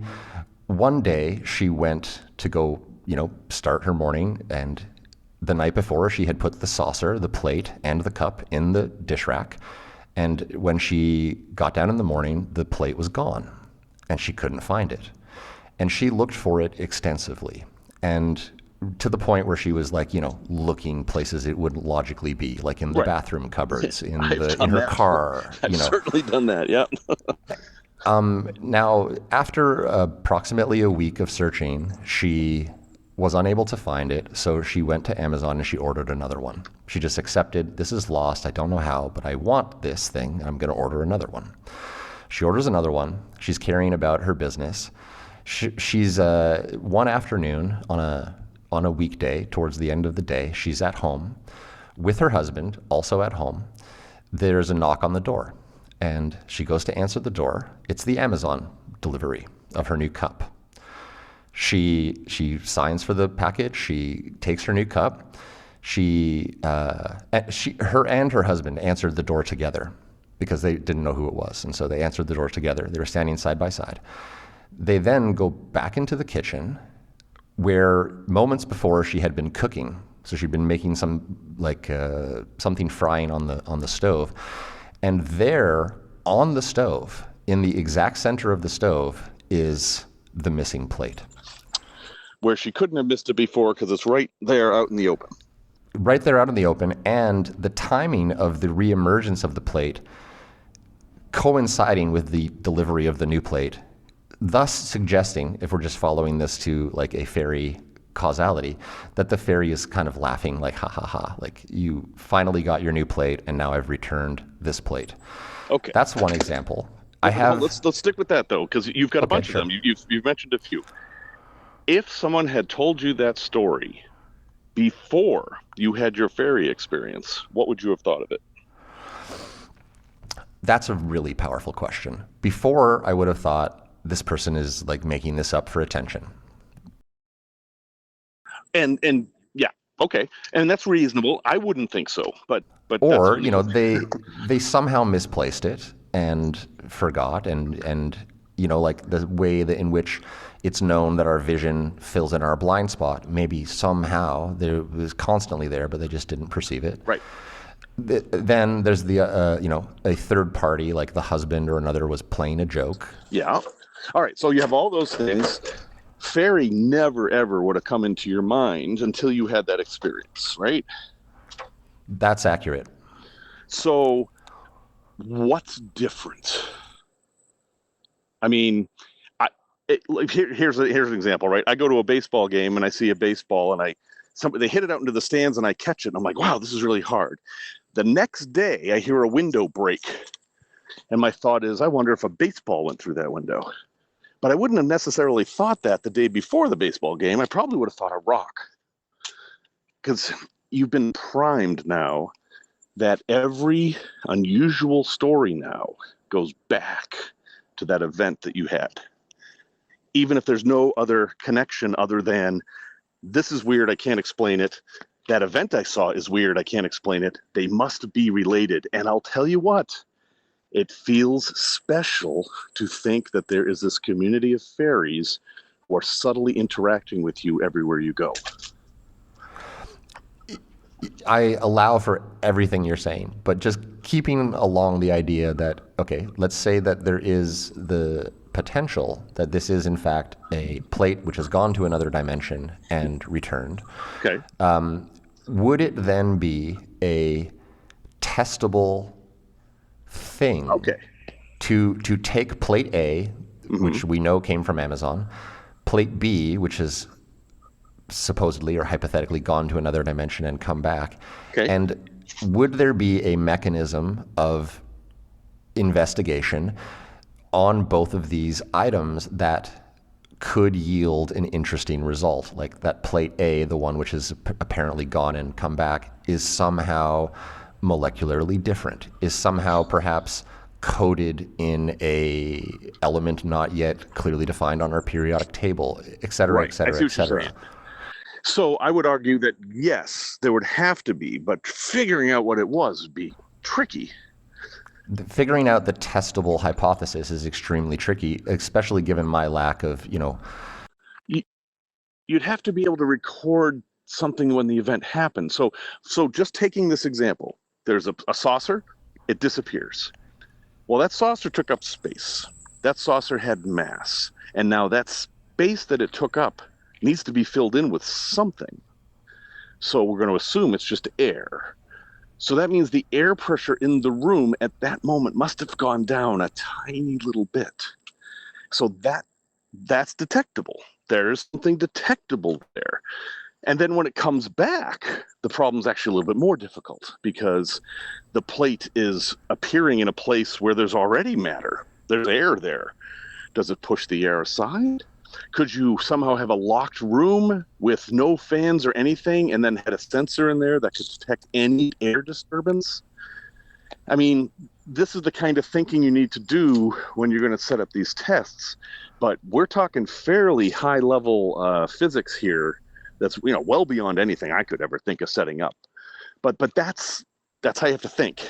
That is the fundamental challenge, and that's exactly how I'm thinking, is this a quantum phenomena that could be detected? And allowing for the fact that science has evolved in its ability to detect, analyze, and interpret quantum phenomena readily, like every year it seems to get a little bit more advanced, and things that previously were deemed impossible, like the duality of light, are pretty well established scientific principles now. Yes. But, keeping along this idea of objects going away and returning, I'm probably now 35 deep into these kind of collections of stories from people. Some of them are truly interesting. Like, there's one man who has a charger for his phone that is in his car. Mm-hmm. And he went to his friend's house. So he took the charger unit out of the car, the cable portion, right? Brought it over to his friend's house and used it at his friend's house. He forgot it there, and he went home. And his friend called him and said, "Hey, I've got your charger cable. It's here at my house. Come pick it up." And he goes to go into his car, and when he gets into his car, the charger cable is in his car. The exact charger cable that he brought to his friend's house and left there. And this is like a distinct charger cable with distinct markings, markings from use and wear. He knows this is my same cable, it's here in the car. He brings it over to his friend's house in disbelief, and they compare both chargers, which are visually identical, sharing the same wear, the same little nicks, bends, like in effect, two identical objects, like a duplicate of a previously existing object.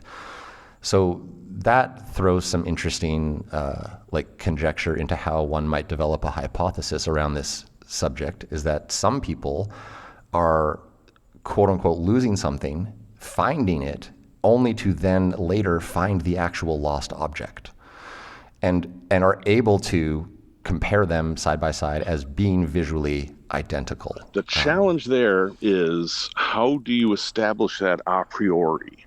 Nobody knows they're going to lose this thing. And sure, at the end, you could say, look, I have two identical objects. But what can you do to test that? I mean, obviously they made hundreds and thousands of these car chargers, so we know there's more than one in the world. The fact that two of them came together in an unexpected way is unusual and difficult to explain, but not like in the realm of impossibility. You know, certainly it came from another dimension and duplicated itself is not going to be at the forefront of explanations. So naturally, no. Another example I'll give is like a gentleman who was repairing his glasses. So the screw in his glasses came loose. He was attempting to, fix it essentially. So he removed the screw. He was attempting to put it back into the socket and screw it down. And as he was doing that, it fell from his hands and went down the sink, down the drain. He was, unable to fix his glasses. This was a big problem for him. He was trying to find online where I can find a replacement screw. Do I have to walk down to the optometrist, et cetera, et cetera. Came back into the bathroom to find the screw placed on the edge of the sink, standing upright, like on the base of the screw, just sitting there on the sink, on the edge. Something which, he swears is impossible because he watched it go down the sink. He heard it go down the sink. But then he thinks he did. And then you're always going to run into this problem. He says, I heard it go down the sink. And you're like, well, you heard it hit the sink. And it's way too small for you to have actually seen it go down the drain. And since we know something like 90% of our visual impression is our brain filling in holes, you're thinking, oh no, it's going to go down the sink. And, that's the problem. If you're going to do a test for these things, you have to start with one state, and then something is changed, and it has to be changed in an unexplainable way, or a way that defies the known laws of physics. Yeah, like for example, just to kind of build off of what you're saying, imagine we have a sealed room where there's nothing in this room except for a table and an object on this table. Everything is completely sealed. There's video cameras watching this take place. Person A says, I'm in contact with fairies. They take things and they bring them back. And so I say, okay, well, ask them to do that for you. Here's the object. It's in this room. It's on camera. We would have to see that physically disappear and then physically return. Yep. That would be the first line of, quote unquote evidence. But then if that were to occur, so allowing for that to be a real event, that what I'm describing takes place, what then are the detectable changes to the object? Because the first thing that people are going to say is this is fake footage, or this is altered especially footage. These days, yeah. Precisely. So even if I were to say, okay, a satisfactory way of awarding my prize is that you get this on camera, it's still not good enough because of the ability for footage to be manipulated. There, in my perspective, and this is where I'm looking for any ideas that you might have, would have to be some sort of, like I just mentioned, detectable change, whether that's a molecular change, like if you were to take an electron scanning microscope and look at how the molecules are assembled, how they're pointing magnetically, would that be different? you would have to know what to look for, though. I mean, there's so many. Like, is its magnetic coefficient any different? Does it weigh the same? So you'd have to find an object, take every measurement you possibly could, and then make it disappear. And that's the problem. None of these things are predictable.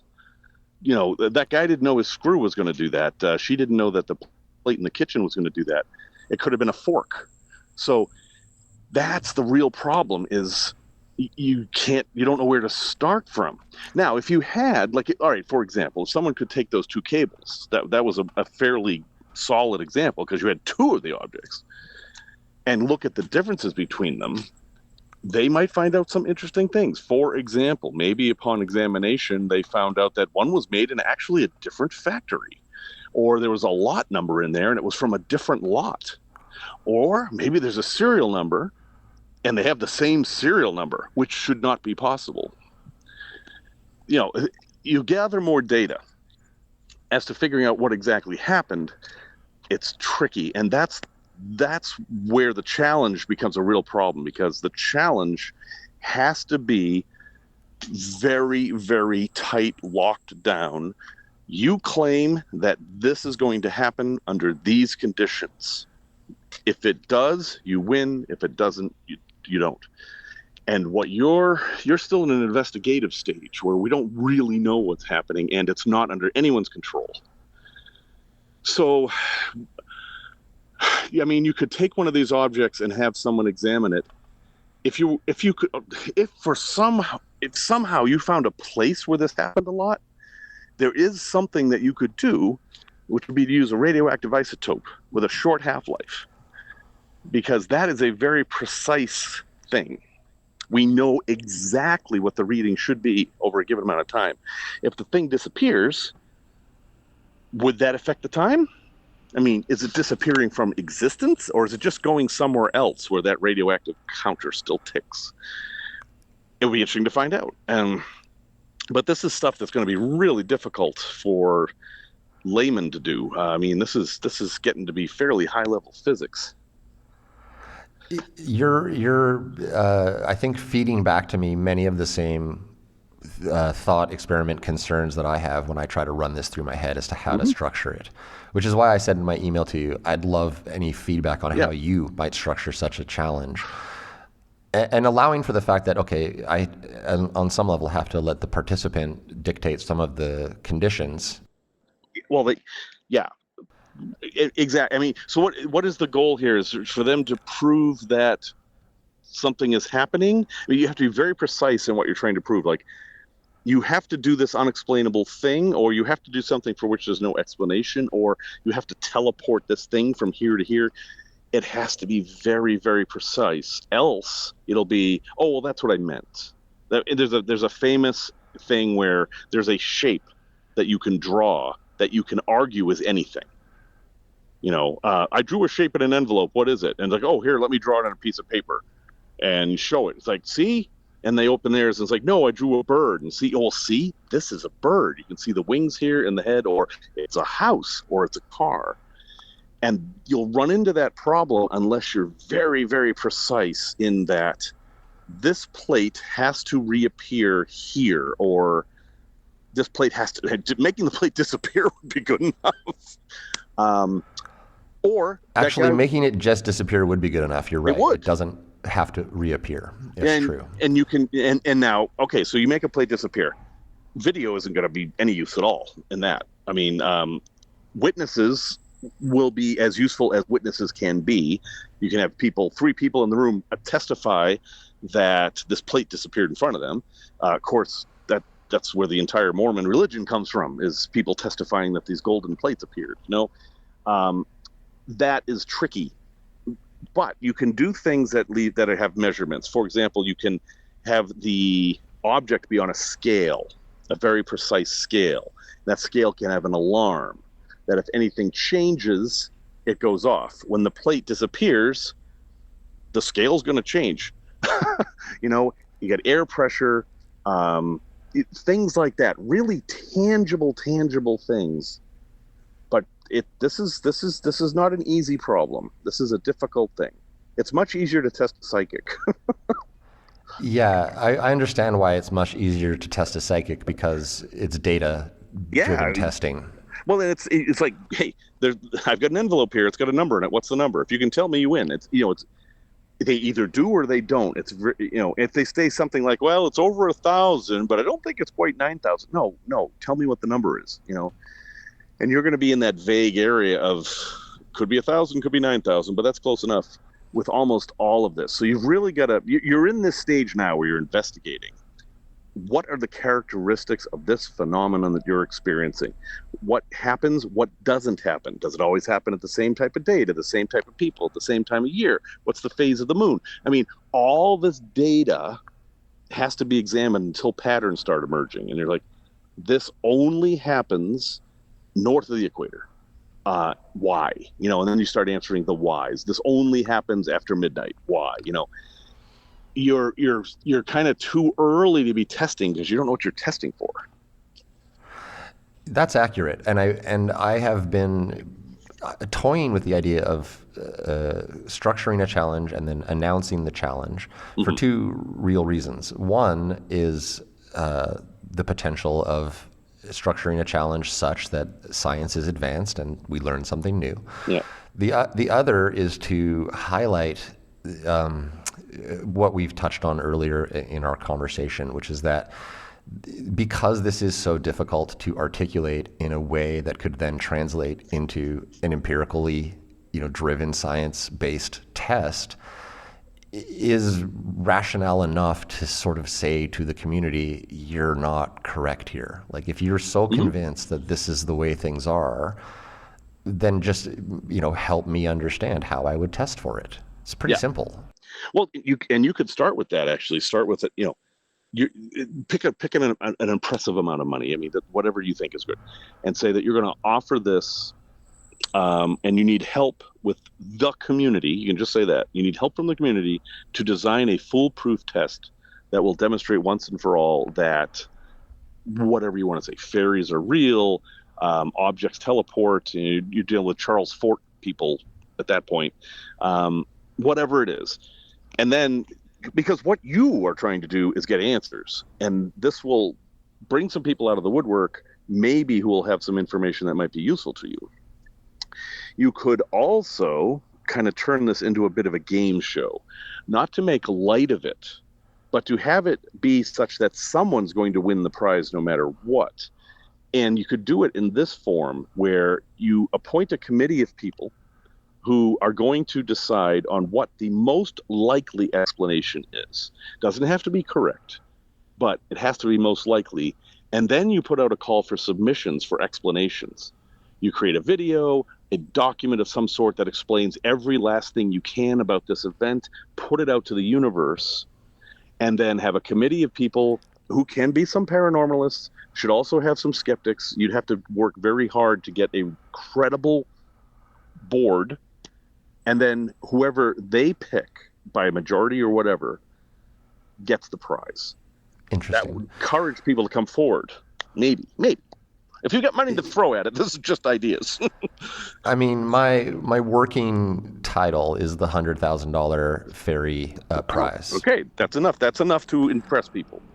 I think it's enough to at least differentiate me from other podcast hosts. So I don't know, Well, and this is you're kind of in a way you're following in Randy's footsteps, except he did this before he had the money. But he was now he was. It's a little his problem was a little easier than yours because he was saying, I don't think these things exist. If you can prove to me they'll exist, you win. You're saying, I don't know what this is. It might be this. If you can prove to me it's this, then you win. It's a little bit different. And again, you don't have a definition. That's the hardest part. You're trying to ask somebody to prove that something exists that's not well defined. It's loosely defined in folklorish terms, but that's all you got. Which, in and of itself could lead to a better definition of the phenomena, just the exercise of trying to quantify it into a provable test, could help, even if it is unsuccessful ultimately in proving the phenomena, it could help put some bumpers on the bowling alley for the rhetoric. That's a good way to put it. Yeah, I like that. That's a very visual explanation of the issue. It can. Now, if you're dealing with skeptics, they are going to always ask you, what does teleportation have to do with fairies? So you have to have a good answer for that. My working hypothesis is that the fairy may or may not be a type of energy animal, energy being a placeholder word for a quantum-based animal. Non-corporeal being. Yeah, a yet-to-be taxonomically classified energy animal, of which there are potentially many. And that this idea of like dimensionality, there being multiple dimensions, could also be understood as there are various quantum planes and quantum phenomena that, like spooky action at a distance, quantum entanglement, all these types of things are not implicitly suggestive of another dimension, but are suggestive of there's real phenomena that may be perceived as occurring in a other dimension because it's not, fully understood. But the idea being that, which again, this is me paraphrasing the community, and to be fair, some of my own, not belief, but some of my own conjecture, strong conjecture, is that they may well be an existing entity class, that their skills, are part of their existence. Meaning, if they're a quantum entity, that quantum mechanical phenomena, it might be something that they have the ability to manipulate. And then you kind of go down the sort of logical line of like, well, in a quantum physics perspective, matter is pretty spacious. There's a lot of moving molecules, and solid objects are not as solid as they appear. Is this a hint at the mechanism for a disappearing, reappearing object? Is that some type of quantum phenomena is being exercised on the object, which temporarily changes its phase state, for lack of a better word? And I mean, I'm not a scientist, so I probably butchered quite a few terminologies there. I'm not either. Do you know any quantum physicists? Do you have anyone you can talk to? Well, I've been reaching out to quantum physicists who refuse to really take my inquiry seriously. Yeah. And which, when I heard your episode on Skeptoid about the $1 Million Paranormal Challenge and your approach to it, really, this was something I was actively like thinking about at the time. So when that episode came out, I thought, oh, I've got to talk to this guy, Jeff, because well, you did. Yeah, and this is somebody who's going to have a lot to say about, where I might go wrong, where I might go right on it. I'm not huge into the idea of a committee-based winner, but might be easier to award some money if that's what I was really trying to do. Well, I mean, but that's it. You have to really nail down what you're trying to do. You're trying to gather more information, because right now you don't have enough of a hypothesis for someone to try to prove it or disprove it. Yeah, I'm not inviting like a challenge based on this is my hypothesis. Come ye all takers to see if you can get the ball in the hoop. Rather, I would allow for somebody to approach me and say, okay, I'm in direct contact with fairies. They've informed me that this is the method that we should be using.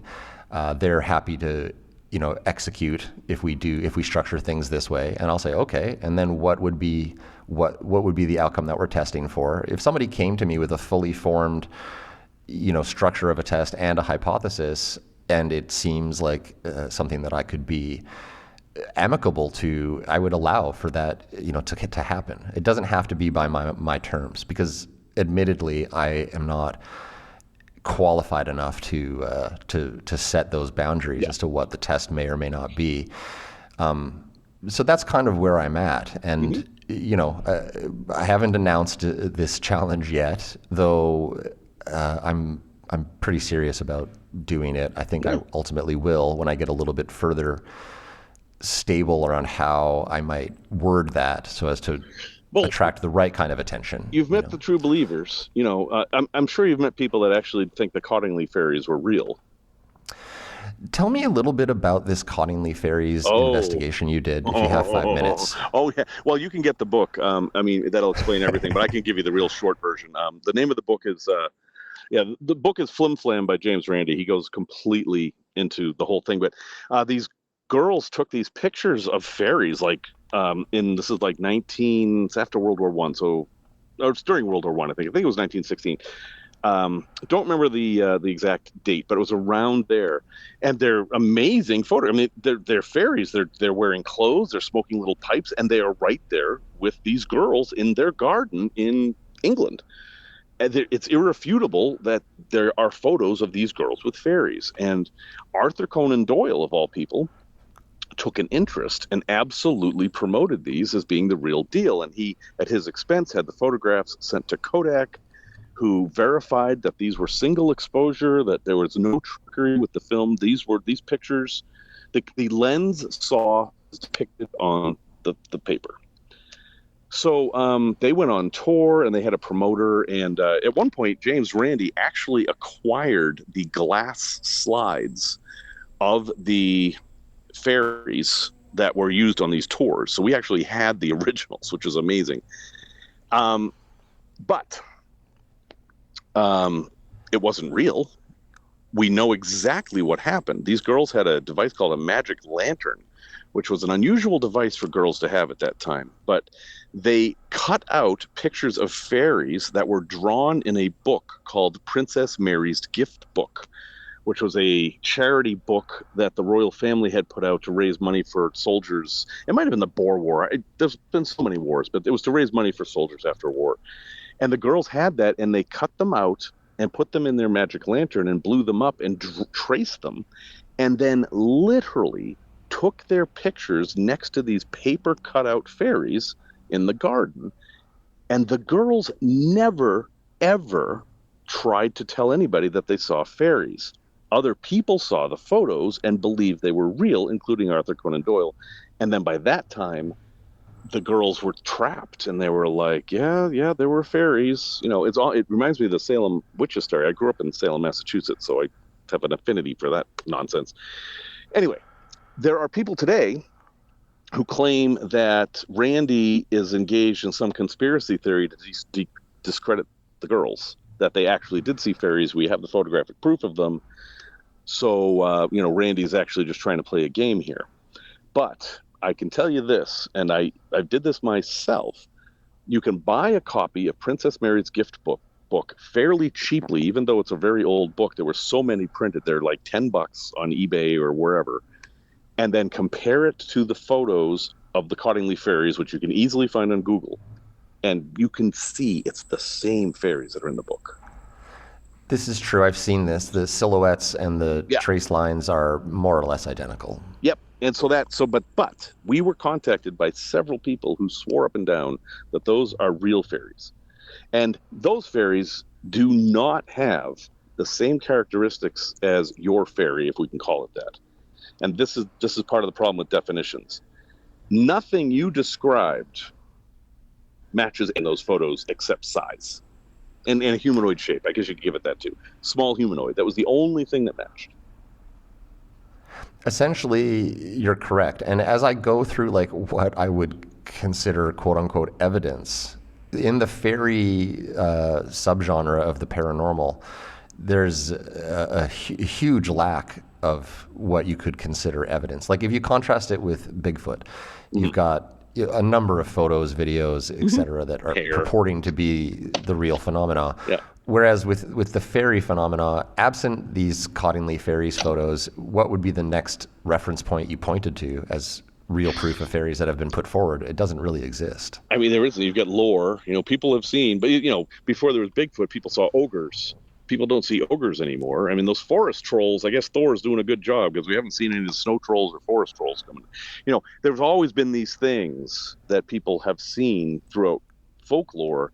And so you've kind of got yourself in a little trap here because you saw this thing that you have called a fairy because it best matches what was in folklore, but that may not be fair to this thing that may have nothing to do with any of that because it certainly was nothing like the Cottingley fairies. That was my my 4-year head scratcher. Was like, I just called it the thing forever. I was like, I saw this thing, the thing.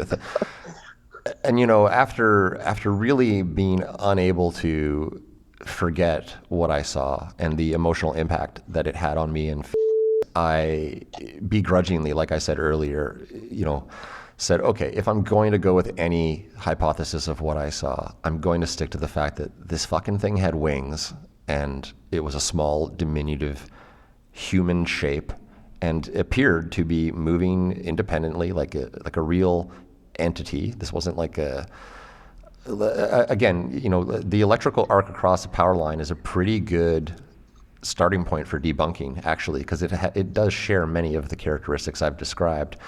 But I even thought about stuff like that too. And, ultimately I keep coming back to, this has not satisfied me. I know that what I saw was extremely unusual, and I've yet to be able to find, a reasonable explanation for what that is. So going outside of what reasonable explanations may exist, I try to find the next most logical or credible explanation, which begrudgingly, trust me, has led me to say, okay, it may have been a fairy.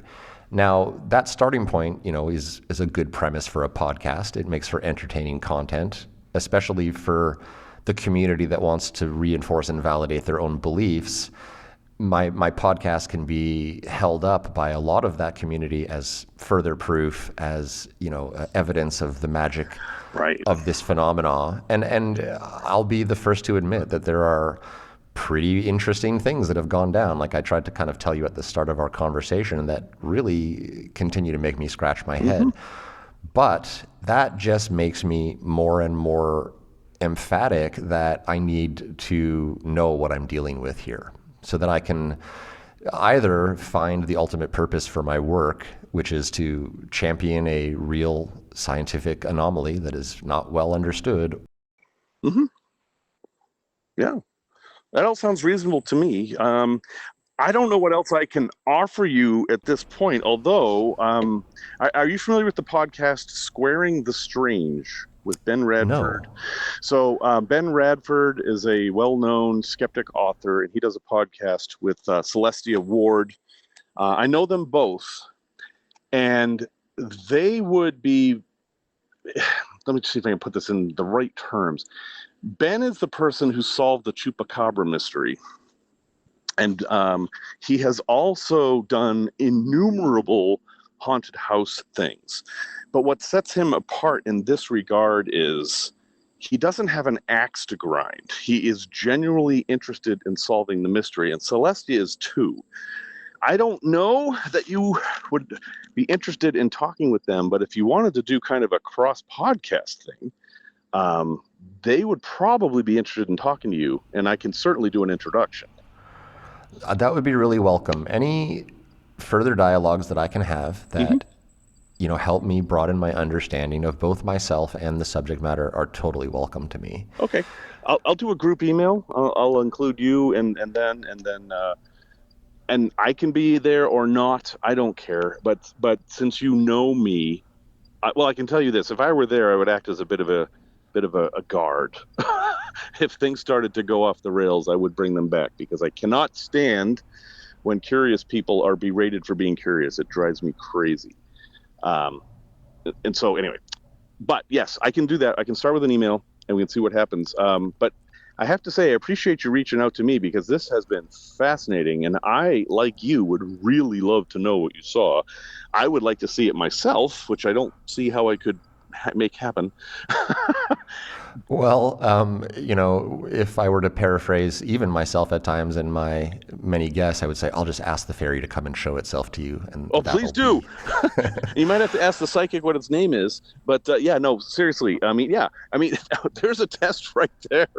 If you can make a fairy appear to me somehow, that would certainly be worth a conversation. I have to be careful though, because I had somebody, I told them I would believe in the supernatural if they could make a pizza appear at my house in a place where there's no pizza delivery, and they freaking did. It cost them a lot of money, but they did. Really like a great endpoint there. And if it's okay with you, out of respect for your time, I'll just sort of wrap this up and give it my podcaster touch here. Absolutely. Yeah, that's fine. Okay. So again, I just want to start by saying thank you very much for taking the time to chat with me. It's honestly been extremely interesting and a refreshing counterbalance to my usual work, which is to hear from people firsthand that are quite convinced of this phenomena happening in their own lives. All that said, and with the expectation that I'm going to get a dramatically different answer from you than I usually do from other people, I'll ask my same going away question that I ask everybody, which is, Jeff, what do you think fairies are? Oh, well, we're back to the definition here. All right, but I'm going to give you an answer you might not expect. I think fairies are the embodiment of humanity's curious and mischievous side. I don't believe they're necessarily real entities, but they're a description we give to events that happen that are intriguing, non-threatening, but make us appreciate our lives a little bit more. That's a quality answer, my friend. And if you just stick with me for another minute, I'll wrap up. I always give my guests the last word, so just hang tight while I do a little bit of housekeeping. So for everybody listening, you've been listening to Fascinating Fae. I'm your host, Jim. If you've had an encounter and you'd like to be on the show, just shoot me an email at encounters@fascinatingfae.com, and you can also find Fascinating Fae on all of the common socials at that name, Fascinating Fae. With all that said, I don't have any more value to add, so I will say that on behalf of all of our human and non-human listeners tuning into Fascinating Fae tonight, super big thanks to Jeff for being here. I really do appreciate it. And Jeff, with that, the last word is yours, my friend. Well, all right, Jim, this has been a fascinating experience, and I really appreciate you reaching out. My last word is this, folks, if you're trying to figure something out, be very careful of your assumptions. Try to break things down into as small pieces as possible and see what those fit. Do not jump right to what somebody else is telling you they are.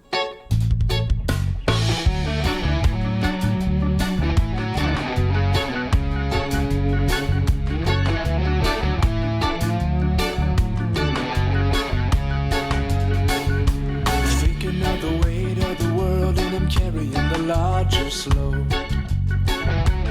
Waiting to arrive by whatever there lies at the end of the road.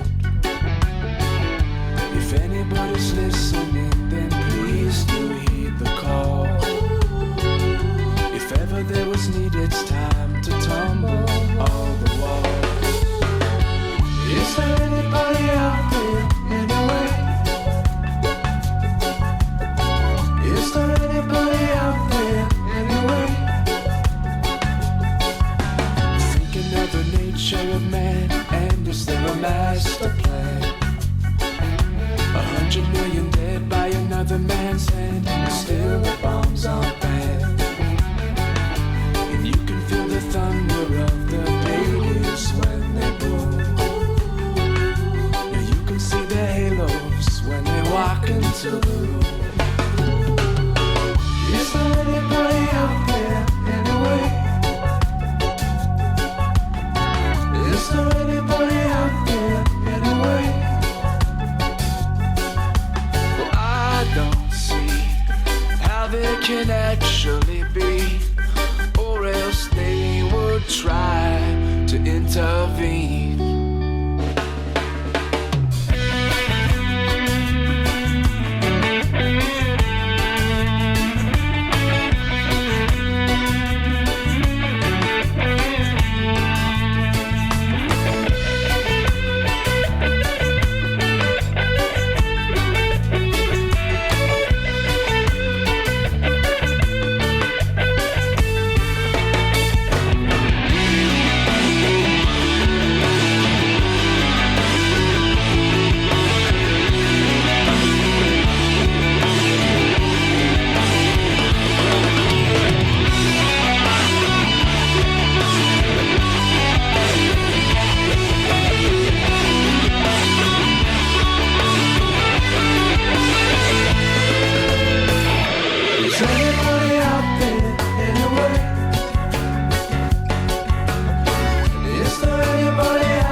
reveal.